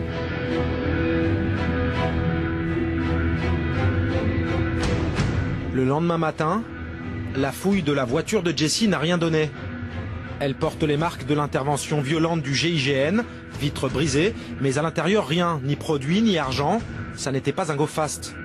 Malgré tout, les charges contre Jessie restent lourdes. Pour les enquêteurs, il est ce qu'on appelle un gros bonnet. C'est quelqu'un qui pèse, puisqu'on le retrouve au cœur de l'ensemble des infractions sur lesquelles nous travaillons aujourd'hui. Trafic de stupes, mais également tentative d'homicide. Il a été plusieurs fois la cible de tentative d'homicide, de règlement de compte. Par ses copains, a priori? Par ses copains d'hier, hein, qui ne le sont plus en raison du gain alléchant. Des copains d'avant, aujourd'hui rivaux. En 24 heures, toutes les cibles ont été arrêtées. 20 personnes sous les verrous. Jessie, lui, jure être innocent.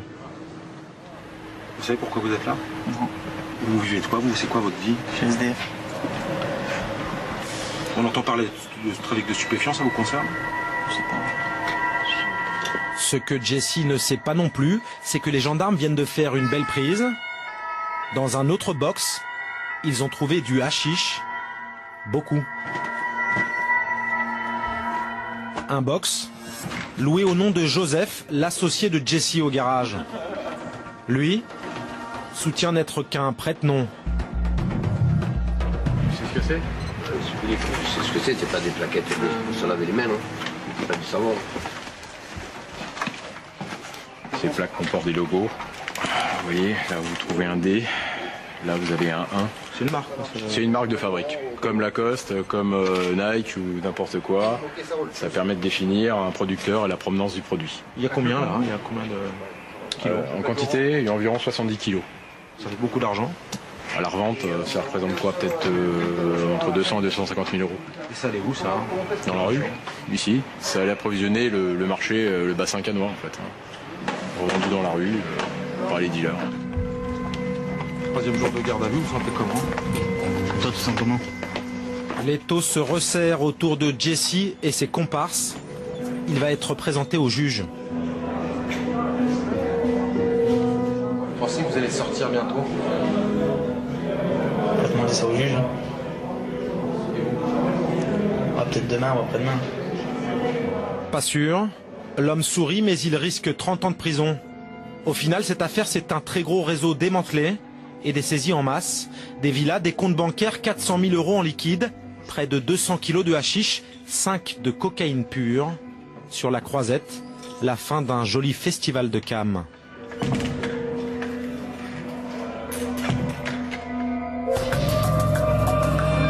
Voilà, et retour dans notre parking mystérieux avec vous. Stéphane Gatignon, vous êtes le maire de Sevran, vous êtes conseiller général, vous étiez communiste, vous êtes maintenant Europe Écologie. On vient de voir ce reportage et vous écrivez un livre qui s'appelle Pour en finir avec les dealers. Et je vais reciter 2-3 chiffres justement sur ce que, vous le citez dans votre livre, sur ce que rapporte l'argent de la drogue à ceux qui en vivent, qui en font trafic. C'est environ, d'après des chiffres qui sont quand même relativement officiels, c'est 500 000 euros par an pour 700 à 1000 grossistes. C'est 80 000 euros par an pour 6 000 à 13 000 revendeurs et c'est 7 à 800 euros par mois pour 100 000 dealers. Là aussi, ça fait beaucoup d'argent. Comment ça se passe dans votre ville, à l'échelle de Sevran? Ce trafic, vous le constatez, vous le voyez? Bien sûr, aujourd'hui, une ville comme Sevran, malheureusement, fait souvent l'actualité sur des règlements de compte. Donc les gens aujourd'hui, partout dans le pays, voient souvent Sevran après des règlements de compte. Voilà, donc on a des gens qui aujourd'hui se font tirer dessus en ville parce que des groupes, des gangs en fait, règlent leurs comptes pour obtenir des points de deal. C'est-à-dire qu'aujourd'hui, avant, les points de deal se vendaient, c'est-à-dire qu'il y avait un pas de porte. Souvent, suivant le chiffre d'affaires du point de deal, c'était entre 25 et 50 000 euros. Le pas de porte était vendu. On rachetait un pas de porte comme un commerce normal. Absolument. C'était tarifé. C'était tarifé, suivant le chiffre d'affaires, comme pour un commerce. Et on pouvait céder, voilà, on avait fait du deal à un endroit, on cédait sa place, son emplacement, et on trouvait un repreneur. Tout à fait. Tout à fait. Ce qu'il faut bien comprendre, moi, il y a une tour à Sevran, qui est le 1 à la Pérouse, dans le quartier Baudot, où le préfet lui-même m'a écrit en disant qu'il estimait 30 000 euros au jour le chiffre d'affaires de la tour. Voilà. Donc vous avez... dans les cages d'escalier. Dans les cages d'escalier. À faire de la revente de drogue. Voilà. De cannabis, hein. Chez nous c'est 95%, 90% c'est du cannabis. Et là vous dites avant on rachetait, maintenant avant, on rachète, défouraille, maintenant on tire. Alors c'est lié à quoi? C'est lié aussi à une société. Il y a plusieurs phénomènes, mais c'est lié au fait que la société française implose aujourd'hui à tous les niveaux, qu'il y a tout un tas de règles qui sont en train qui n'existent plus, y compris dans les quartiers et dans les relations entre les individus. C'est lié au fait qu'on est une société violente, c'est lié au fait aussi que le marché, notamment de cannabis, est aujourd'hui saturé. C'est-à-dire qu'aujourd'hui, il n'y a plus de nouveaux points qui s'ouvrent. C'est-à-dire que, y compris, donc, on est dans un marché saturé. Donc, il faut s'échanger. Au début, on se revend les lieux de deal, mais maintenant, on défouraille pour les récupérer. C'est un marché énorme. Ce qu'il faut bien comprendre, le marché du cannabis, c'est qu'on est dans une consommation de masse, contrairement à la cocaïne. C'est-à-dire qu'aujourd'hui, on a quand même, vous avez pas dit, mais il y a 12 millions de personnes officiellement qui ont essayé de consommer du cannabis. Il y a 4 millions de personnes qui consomment plus ou moins régulièrement, donc une fois par mois à peu près. Il y a 1 800 000 qui consomment chaque semaine. Et il y a 550 à 600 000 personnes qui consomment tous les jours. C'est beaucoup de monde. Donc c'est beaucoup concerné. Bon, la cocaïne, c'est 250 000 cocaïnomanes. Donc vous voyez, ça... Bon, vous dites qu'il y a beaucoup de règlements de compte. Et c'est vrai qu'on a relevé, je regardais dans l'actualité, ces derniers mois, à Sevran, il y a eu pas mal de... En ce moment, il y a quasiment en France des règlements de compte et des morts, que ce soit dans toutes les zones du pays. Là, et qui peuvent toucher de façon quelquefois spectaculaire, comme on le disait tout à l'heure, à Villepinte, où il y a eu un môme qui s'est fait comme ça tirer dessus par peut-être une affaire de drogue, en tout cas chez lui, devant ses parents. Enfin, chez lui. Bon, il s'est fait assassiner comme ça. Bon. Et à Sevran, il y a eu d'autres affaires qui touchent souvent des jeunes. Ce sont les jeunes qui sont touchés, enfin des jeunes, des 18-20 ans. On a une évolution aussi. Avant, c'était beaucoup des gars de l'immeuble et qui connaissaient les gens qui habitaient l'immeuble, qui faisaient le trafic en bas. Et donc, ils connaissaient les gens. Ce qui a accru aussi le sentiment d'insécurité et de violence et de tension qu'il y a, c'est qu'aujourd'hui, c'est plus forcément des gens de la cité. Des gens de l'extérieur qui viennent prendre possession de la cage d'escalier. Non, non, pas du tout. Des gens de l'extérieur qui vont venir, c'est les petits dealers qui touchent entre 800 et 1400 euros par mois, en ce qu'on disait. C'est les petits, donc, ces gens-là viennent bosser à la journée. Et donc, ils sont payés à la journée ou à la semaine, mais ils connaissent pas les gens du quartier. Donc, c'est pour ça qu'aujourd'hui, pour rentrer, il y a des halls où les gens sont obligés de présenter leur carte d'identité pour rentrer chez eux. Parce qu'en fait, ils sont pas connus des gens qui tiennent en bas. Ça, vous le voyez chez vous? Ça existe chez nous, mais ça existe à Sevran, comme ça doit exister dans le sud. Quand on a vu notamment quand ils font la grande sédie des 70 kilos, c'est vendu dans des cités du sud de la même façon. Vous allez au-devant de ces mômes, de ces jeunes, de ces habitants, pour certains. Vous êtes audible, vous, le maire? Il faut comprendre. Enfin, aujourd'hui, on est dans une situation où je pense on n'arrive plus à tenir. Je veux dire, aujourd'hui, y compris un préfet comme le préfet de Seine-Saint-Denis dit « je fais la guerre aux dealers ». Et d'ailleurs, les scènes qu'on a vues dans le reportage font plutôt penser des fois au Mexique qu'à la France. Quand on voit l'intervention, bon, nous on a les interventions du GIR, là c'est de la gendarmerie, donc on est quand même dans des propos très, très durs. On fait la guerre. Moi aujourd'hui, je suis contraint de demander au préfet une intervention massive. Le préfet, c'est le préfet Lambert, c'est un homme de confiance de Nicolas Sarkozy qu'il a mis dans le 9-3 pour faire de ce département un test de sa politique contre la drogue. Voilà, aujourd'hui on est obligé de demander une présence massive de la police, et moi je demande une présence massive dans des quartiers quand il y a des règlements de compte comme ça, pour faire force d'interposition entre les groupes. C'est-à-dire qu'il faut une présence massive pour éviter que les gens se règlent des comptes aujourd'hui. Entre bandes. Entre bandes. Entre trafiquants. Entre trafiquants pour récupérer. Il faut juste simplement se mettre entre les deux pour éviter qu'il y ait trop de massacres. Il faut que la police, exactement, c'est une force d'interposition. Comme demain, on va demander l'armée, les casques bleus. Absolument. Mais sinon, il y a des règlements de compte qui se font dans la rue. Ça s'est produit à Sevran récemment, en pleine journée, entre une moto et une voiture. Les mecs qui sont sortis, ils se sont tirés dessus dans la rue, ou dans les halls d'escalier, ou en plein jour. Les gens sont terrorisés. Et donc aujourd'hui, face à ça, les gens chez vous, à Sevran, les gens qui habitent là, ils ont peur. C'est normal, ça se passe. Vous avez qu'à demander aux enseignants qui sont dans l'école à côté, parce que la vie est continue. On est dans des mondes parallèles, donc la vie est continue et c'est normal. Mais il y a des gens qui va qu'à leurs occupations, et en même temps il y a ça. Qu'est-ce qu'ils vous disent les gens? Qu'est-ce qu'ils attendent de vous? De moi, je pense, de me battre et d'essayer d'obtenir Le problème aujourd'hui, c'est que face à tout ça, je pense que plus personne maîtrise, y compris le préfet Lambert, qui est en guerre depuis un an contre les trafiquants. Bilan en Seine-Saint-Denis. Ils mettent des moyens quand même. Ils ont mis des moyens quand même sur le. On met des moyens, mais en même temps, ils vident la mer à la petite cuillère. Ça veut dire que quand on démantèle, y compris le réseau qu'on a vu à Cannes, c'est-à-dire que certainement, dans un mois, peut-être même pas, il y a un autre réseau qui va prendre la place. Et donc aujourd'hui, dans un hall d'immeuble, vous démantelez un réseau, il y en a un autre qui prend sa place. Alors, je rappelle votre livre, ça s'appelle Pour en finir avec les dealers, hein, et qui est un cri aussi d'alerte hein, sur ce qui se passe dans vos villes, dans nos villes, et avec une idée effectivement qu'il sous-tend, je disais, qui était de dire, puisqu'on n'y arrive pas, autant sortir de cette prohibition. Alors, on parlait des jeunes hein, et de ce qui se passe justement de ces jeunes qui font les guetteurs au bas des tours et qui peuvent être victimes aujourd'hui de règlements de compte de façon assez régulière. Que se passe-t-il? Pourquoi ces règlements de compte? Samuel Humez, Antoine Husser et Anne Cohen sont donc allés enquêter.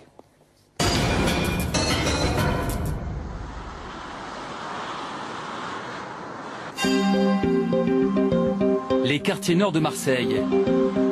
David Reverdy les arpente depuis des années. Ce policier, délégué syndical, a bien voulu nous servir de guide dans ces cités où sévit une guerre entre trafiquants. Là, ici où il y a les fleurs. Tir de Kalachnikov à la voiture. Au bord de cette route, en pleine journée, un homme a été tué d'une rafale de fusils mitrailleurs.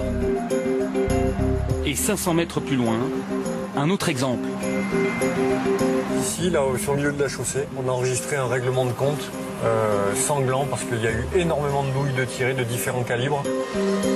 Et quand on s'approche d'un de ces hôtels improvisés, on découvre que la famille du défunt est là, qui monte la garde. Je veux pas que mon cousin on respecte ton cousin. Non, il n'y a pas moyen. En quelques secondes, une dizaine de jeunes nous encerclent. Impossible de dialoguer. Ici, la loi du silence règne. Là, les caméras, ils vont finir à la poubelle. Tu peux pas nous dire ce qui s'est passé? Non, il s'est passé quoi? Tu as passé un ticket, toi? Tu veux savoir quoi? Eh ben, tu n'as qu'à regarder les informations. Non, tu es au courant de ce qui s'est passé, que tu viens filmer. Eh ben, il s'est rien passé du tout. Pourquoi faire? Ça s'est passé maintenant. Vas-y, je vais te prendre ta caméra privée, comme non, là, je vais la revendre. Vas-y, je vais me faire des sous sur le compte. Vas-y, allez.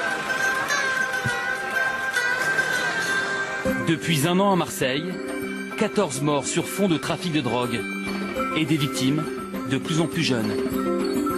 Un fait divers a marqué les esprits plus que tout autre. L'histoire de Jean-Michel, dit Michou, abattu à l'arme de guerre dans sa cité en novembre dernier. Il avait 16 ans.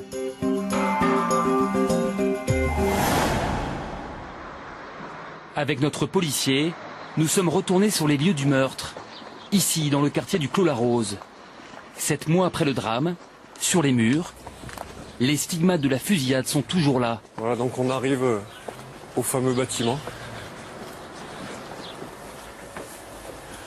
Voilà. Donc ça, c'est des impacts de Kalachnikov et de balles qui ont été tirées. La vitre était, bien sûr, tout était cassé. Il y avait pas mal de dégâts sur le lieu.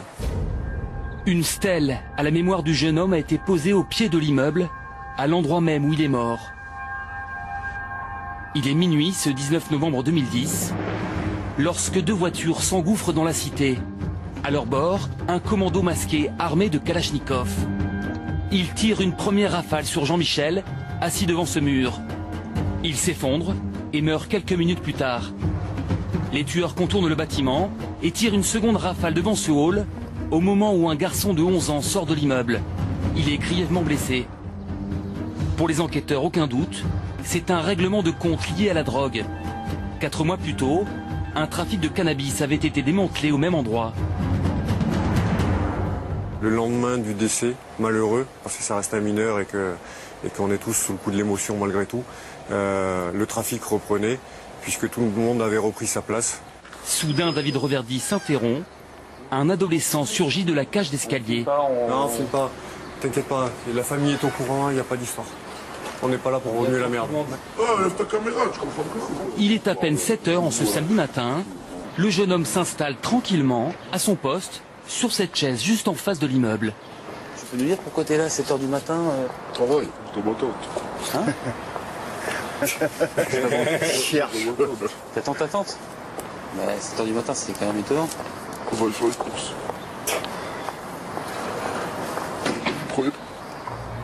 Il ne prend même pas la peine de nous convaincre. Ici, tout le monde sait ce qu'il fait. Et le policier nous le confirmera, c'est un guetteur. Des chaises comme la sienne, il y en a à chaque entrée de la cité. En toute impunité, c'est même écrit dessus.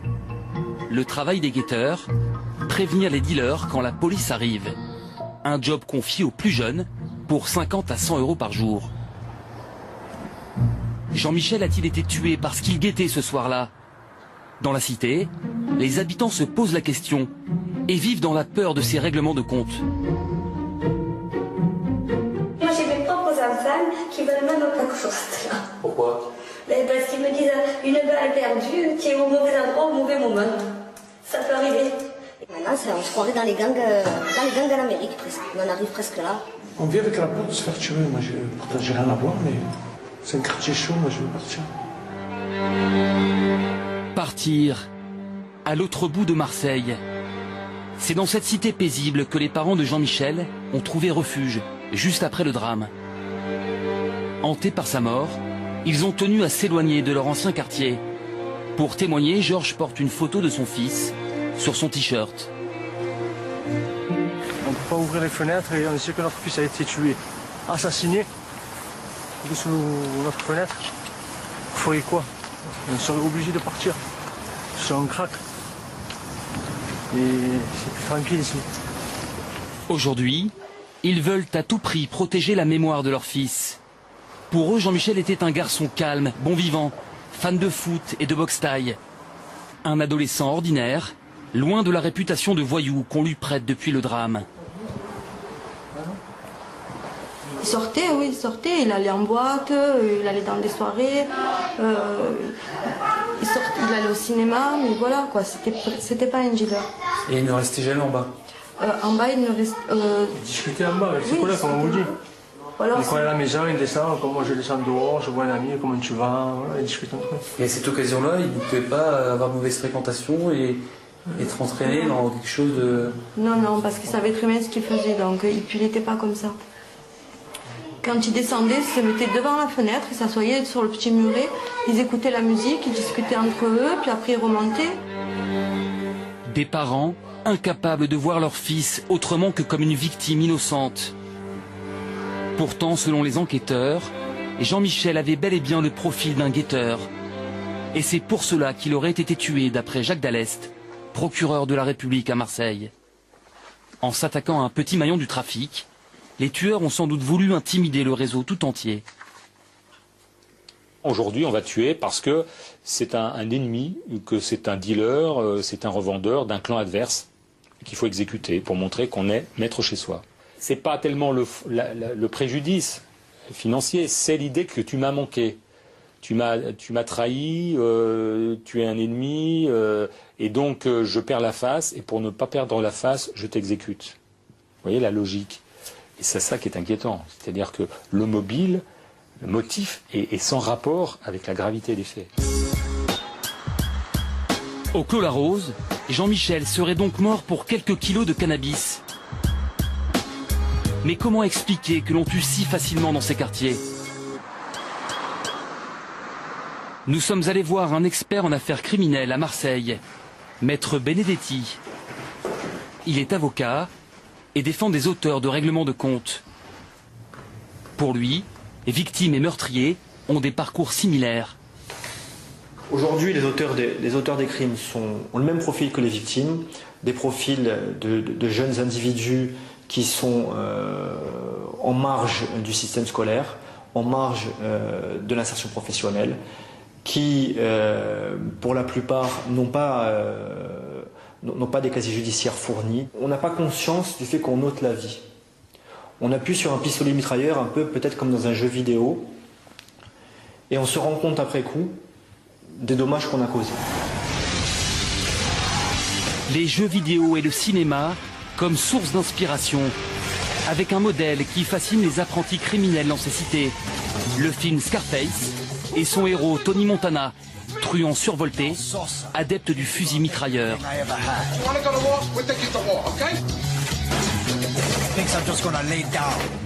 Vous avez le parrain qui existe en jeu vidéo, vous avez l'ascension de Tony Montana qui existe en jeu vidéo, où le but du jeu c'est d'éliminer les concurrents. Et vous éliminez les concurrents avec des kalachnikovs, avec des grenades, avec des Uzi.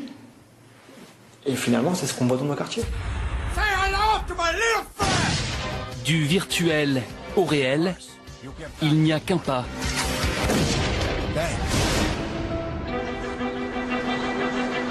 Comme à Villepinte, près de Paris, où en avril dernier s'est déroulé un scénario digne d'un polar américain. Dimanche, 5 h du matin, 4 hommes cagoulés entrent dans la maison de ce père de famille en se faisant passer pour des policiers. Ils rassemblent les parents et leurs enfants dans le salon, puis vont chercher le fils aîné dans son lit. Ils obligent le garçon de 21 ans à s'agenouiller et, sous les yeux de sa famille, l'exécutent de 3 balles dans le corps. Ce meurtre et son effroyable mise en scène bouleversent l'opinion publique, jusqu'aux élus. C'est la première fois qu'il m'arrive de serrer dans mes bras un père qui a vu son fils se faire assassiner. Donc oui, je suis ému. Des commandos prêts à tout, armés jusqu'aux dents. Une dérive inquiétante pour les policiers. Nanterre, siège de la Brigade nationale de répression du banditisme. Le commissaire Sébastien Lothar est l'un des spécialistes de la lutte contre le trafic d'armes. Et il a du boulot.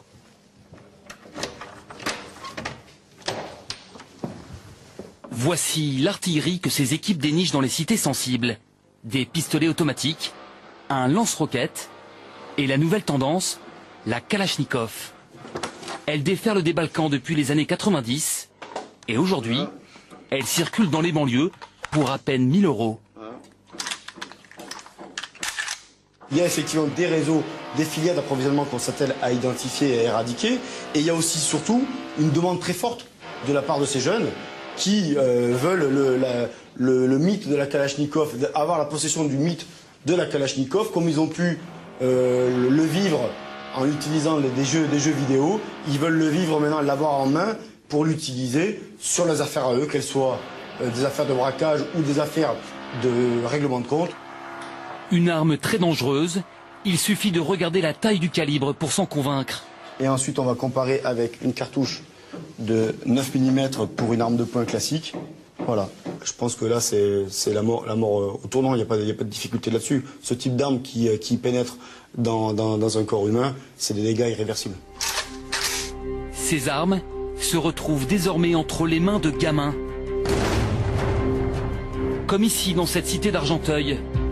En décembre 2007, 5 jeunes, pour la plupart mineurs, ont fait feu sur un homme de 28 ans. Ils viennent alors de monter un trafic de drogue. Mais à la suite d'une livraison, ils s'estiment escroqués par leur fournisseur. Pour obtenir réparation, ils la tirent dans leur repère, une cave aménagée au pied de leur immeuble. Sur place, la tension monte jusqu'au coup fatal. Le chef de bande tire à bout portant sur la victime, avec ce Browning acheté aux puces pour 400 €. Pris de panique, les 5 jeunes enterrent le corps dans un parc, à 200 mètres de la cité. Le cadavre mal enfoui est découvert quelques jours plus tard par un promeneur. Comment expliquer une telle dérive? Hayat est la mère d'un des 5 criminels. Son fils Selim purge une peine de 15 ans de prison pour complicité d'homicide volontaire. Elle habite toujours la cité, à quelques pas du lieu du meurtre.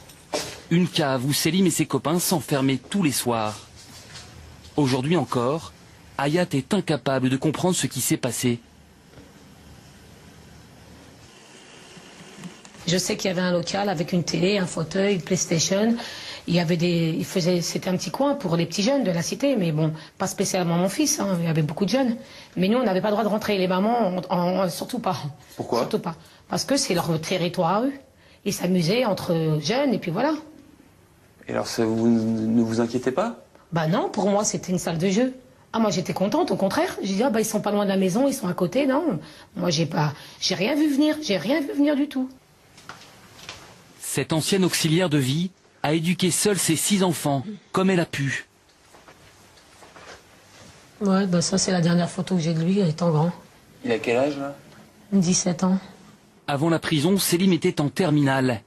Un adolescent sans histoire, mais déjà attiré par l'argent facile.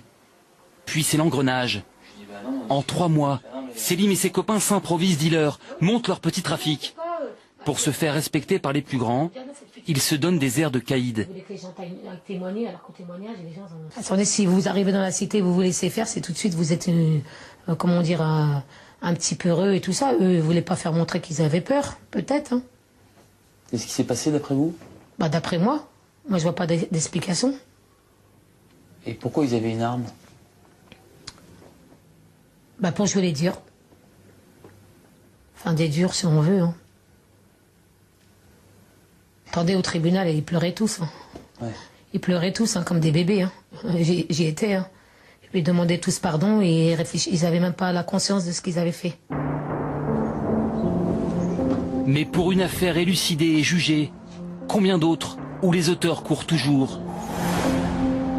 À Marseille, 7 mois après la fusillade du Clos la Rose, l'enquête piétine. Sans relâche, les parents de Jean-Michel demandent des nouvelles à leur avocate, dans l'espoir qu'on puisse enfin retrouver les assassins de leur fils. Là, pour l'instant, on est toujours dans le cadre d'une instruction qui est ouverte contre X, c'est-à-dire qu'il n'y a pas de personne nommément visée, en tout cas suspectée. J'ai la rage. J'ai les nerfs parce que je veux qu'ils soient arrêtés, ces gens-là. Je veux qu'ils payent toute leur vie. Parce que mon fils, il méritait pas ça, quoi. Je suis à bout. Je suis énervé. À Marseille comme ailleurs, difficile pour les policiers de résoudre ces meurtres. Par peur ou pour protéger les tueurs, l'omerta règne sur les quartiers.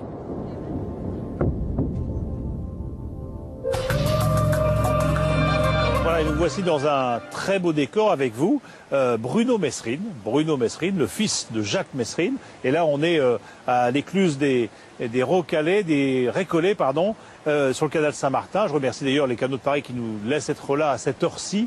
Mais voilà, c'était pour faire polar aussi dans l'ambiance. Je vois qu'on garde bien l'habitude aussi de toujours prononcer Mesrine au lieu de Mérine. Bon, ah oui, il y a un débat là-dessus. Ah, c'est plus qu'un débat, c'est une guerre. C'est une guerre parce que quand on dit Mesrine, c'est quoi? C'est les flics qui vous appelaient Mesrine? C'est les flics et les journalistes en fait. D'accord, donc ça... Comme quoi ça n'a pas changé. Ça n'a pas changé. Votre père, vous ne l'avez pas connu parce que vous avez été élevé par votre grand-mère, je crois. Oui, par sa mère, oui. Et en fait, oui, par sa mère, et c'est à l'âge de 8 ans que vous l'avez découvert. Oui. En prison, au parloir. Qu'est-ce que ça fait quand on a 8 ans d'aller voir son père? Déjà, ce qui m'a impressionné, c'est l'escorte des gardiens. J'ai été escorté par 6 à 7 gardiens pour un seul petit bout de chou comme moi ou comme ça. Alors déjà, j'étais très impressionné. Après, il y a la fouille. La fouille, c'est très spécial. La première fois, ça s'est, je dirais, correctement passé. Ça a été digne. Il y a eu d'autres fois où ça a été beaucoup moins digne, où on m'a mis à poil, etc., où c'était beaucoup moins sympathique. Un môme de 8 ou 9 ans? Oui, c'est ça les quartiers de sécurité. Parce que ces gens-là, à l'époque, au nom de la super sécurité, pouvaient penser qu'un petit gamin comme moi pouvait être le porteur de quelque chose. Oui, d'amener une amnistie. Aussi. Ouais. Le problème, c'est qu'on n'est pas encore devant mon père et qu'après, il y a 3 vides blindés qui nous séparent. Donc je risque pas de lui donner grand-chose. En fait, dans toutes ces visites, en fait, j'ai jamais pu le toucher. Voilà. Et on va voir quoi? On va voir un héros ou on va voir un voyou? Non, moi au départ, donc j'arrive dans cette petite cabine où la rencontre va avoir lieu. Moi au départ, je suis comme ça. Je suis pas comme ça parce que c'est l'ennemi public numéro 1, mais vraiment pas du tout. Je suis comme ça parce que je vais voir mon père, j'ai 8 ans, et je ne sais pas si je vais plaire à mon père, en gros. Je me dis, j'espère que... Vous êtes un fils qui va voir son père, tout simplement. Uniquement, voilà. Vous voulez lui plaire. Voilà. Mais de toute façon, j'ai mis très longtemps à avoir des contacts avec lui sur le rapport de son métier. Moi, au départ, je vais voir papa. Donc au départ, je suis très fier au milieu, devant les 3 vides blindés, je l'attends. Et tout d'un coup, je l'entends dans les couloirs et je l'entends gueuler. Et je l'entends dire, allez, vous allez vous dépêcher, j'ai quand même rendez-vous avec mon fils aujourd'hui. À partir de là, je suis devenu blanc, mais blanc de blanc. Et là, effectivement, il m'a fait peur. Il m'a fait peur dans le sens de... Qu'est-ce que je vais dire à ce père que je revois avec autant d'années? Vous savez, c'est très compliqué de redécouvrir un père. Bon, vous n'avez pas été déçu par le père que vous avez... Ah, mais non seulement je l'ai trouvé magnifique, beau, un beau mec, une prestance impressionnante. Et il a été d'une gentillesse, je dirais, dès les premières secondes, parce que moi, je m'étais un peu caché sur le côté. Vous êtes un fils de 8 ans qui voit son père pour la première fois et vous êtes amoureux de votre père et vous ne pensez qu'à lui plaire. Je suis amoureux du père potentiel que je peux voir. Du père potentiel. Après, vous allez le revoir de 8 à 16 ans ou à 15 ans. Après, il faut qu'il me plaise. Bien sûr, mais vous allez le revoir régulièrement, plusieurs fois, j'imagine, dans différents parloirs. Est-ce que ça chemine dans votre tête? Est-ce que vous dites quand même, il fait des trucs... Là, ça accélère très vite. Oui. Donc je demande à ma grand-mère ce qu'elle a réellement fait. Ma grand-mère a toujours des phrases assez gentilles en disant, tu sais, ton père, il a fait beaucoup de choses, mais il n'a rien fait de mal, il n'a jamais fait de mal à quelqu'un. Voilà. Et vous lui en parlez à lui de ce métier de voyou? Et moi, pratiquement jamais, non. Jamais. Mais les questions sont énormes. Mais les questions sont tellement énormes que j'ose même pas le déranger sur ce genre de sujet. Lui, il n'arrête pas de me parler de ce que je fais à l'école, si je travaille bien, quel est mon... Et il vous dit de ne pas tourner mal. Ah, mais il me dit surtout de bien travailler à l'école, d'être très sage avec ma grand-mère, d'avoir une bonne éducation, de ne pas faire de bêtises dans la vie, etc. Et moi, à partir de là, on parle que de choses, en fait, en fait, j'ai l'impression qu'à chaque parloir, je suis un peu son bol d'air, en fait, voilà. Je suis un espèce d'espace de liberté. Bon, alors, vous êtes quand même dans le civil. Quand vous n'êtes pas à la prison et au parloir, vous appelez Mérine. Pas toujours, oui. Vous appelez Mérine. Oui. On vous considère comment? On vous parle comment? Est-ce que vous êtes un peu idéalisé par les autres ou c'est très compliqué. Est-ce que c'est un nom dur à porter? Mon père avait la cote, en fait, dans le grand public. Mais pour moi, je n'ai pas vraiment en plus vécu vraiment comme ça. Parce que j'ai toutes les périodes où on ne savait pas qui j'étais. C'est-à-dire que j'avais deux vies dans la même journée, en fait. Les journées où j'étais avec ma grand-mère ou mon voisinage, tout le monde savait qui j'étais.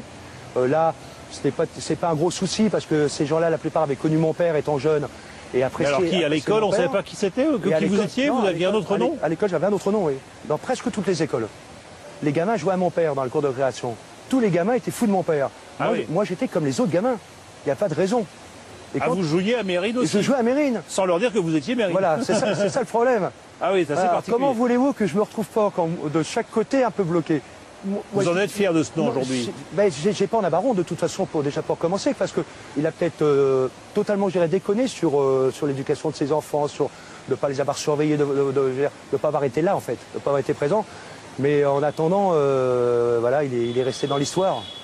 Merci en tout cas d'être venu ici le long de ce canal pour nous raconter votre vie et l'histoire de votre père. Voilà, on arrive au terme de l'émission. Merci à tous ceux qui m'ont aidé à préparer l'émission, avec une mention particulière cette fois-ci pour Audrey Goutard qui est la spécialiste des questions de police à France 2 et qui nous a aidés. Je remercie bien sûr tous ceux qui m'ont aidé à la préparer, que ce soit Philippe Visserias ou Gilles Delbos à la rédaction en chef, que ce soit Philippe Lallemand à la réalisation des plateaux, Fanny Rose Conquis à la préparation de ces belles plateaux. Je remercie les studios du Landy pour le parking qu'ils nous ont donné comme décor, les écluses et les services de Paris.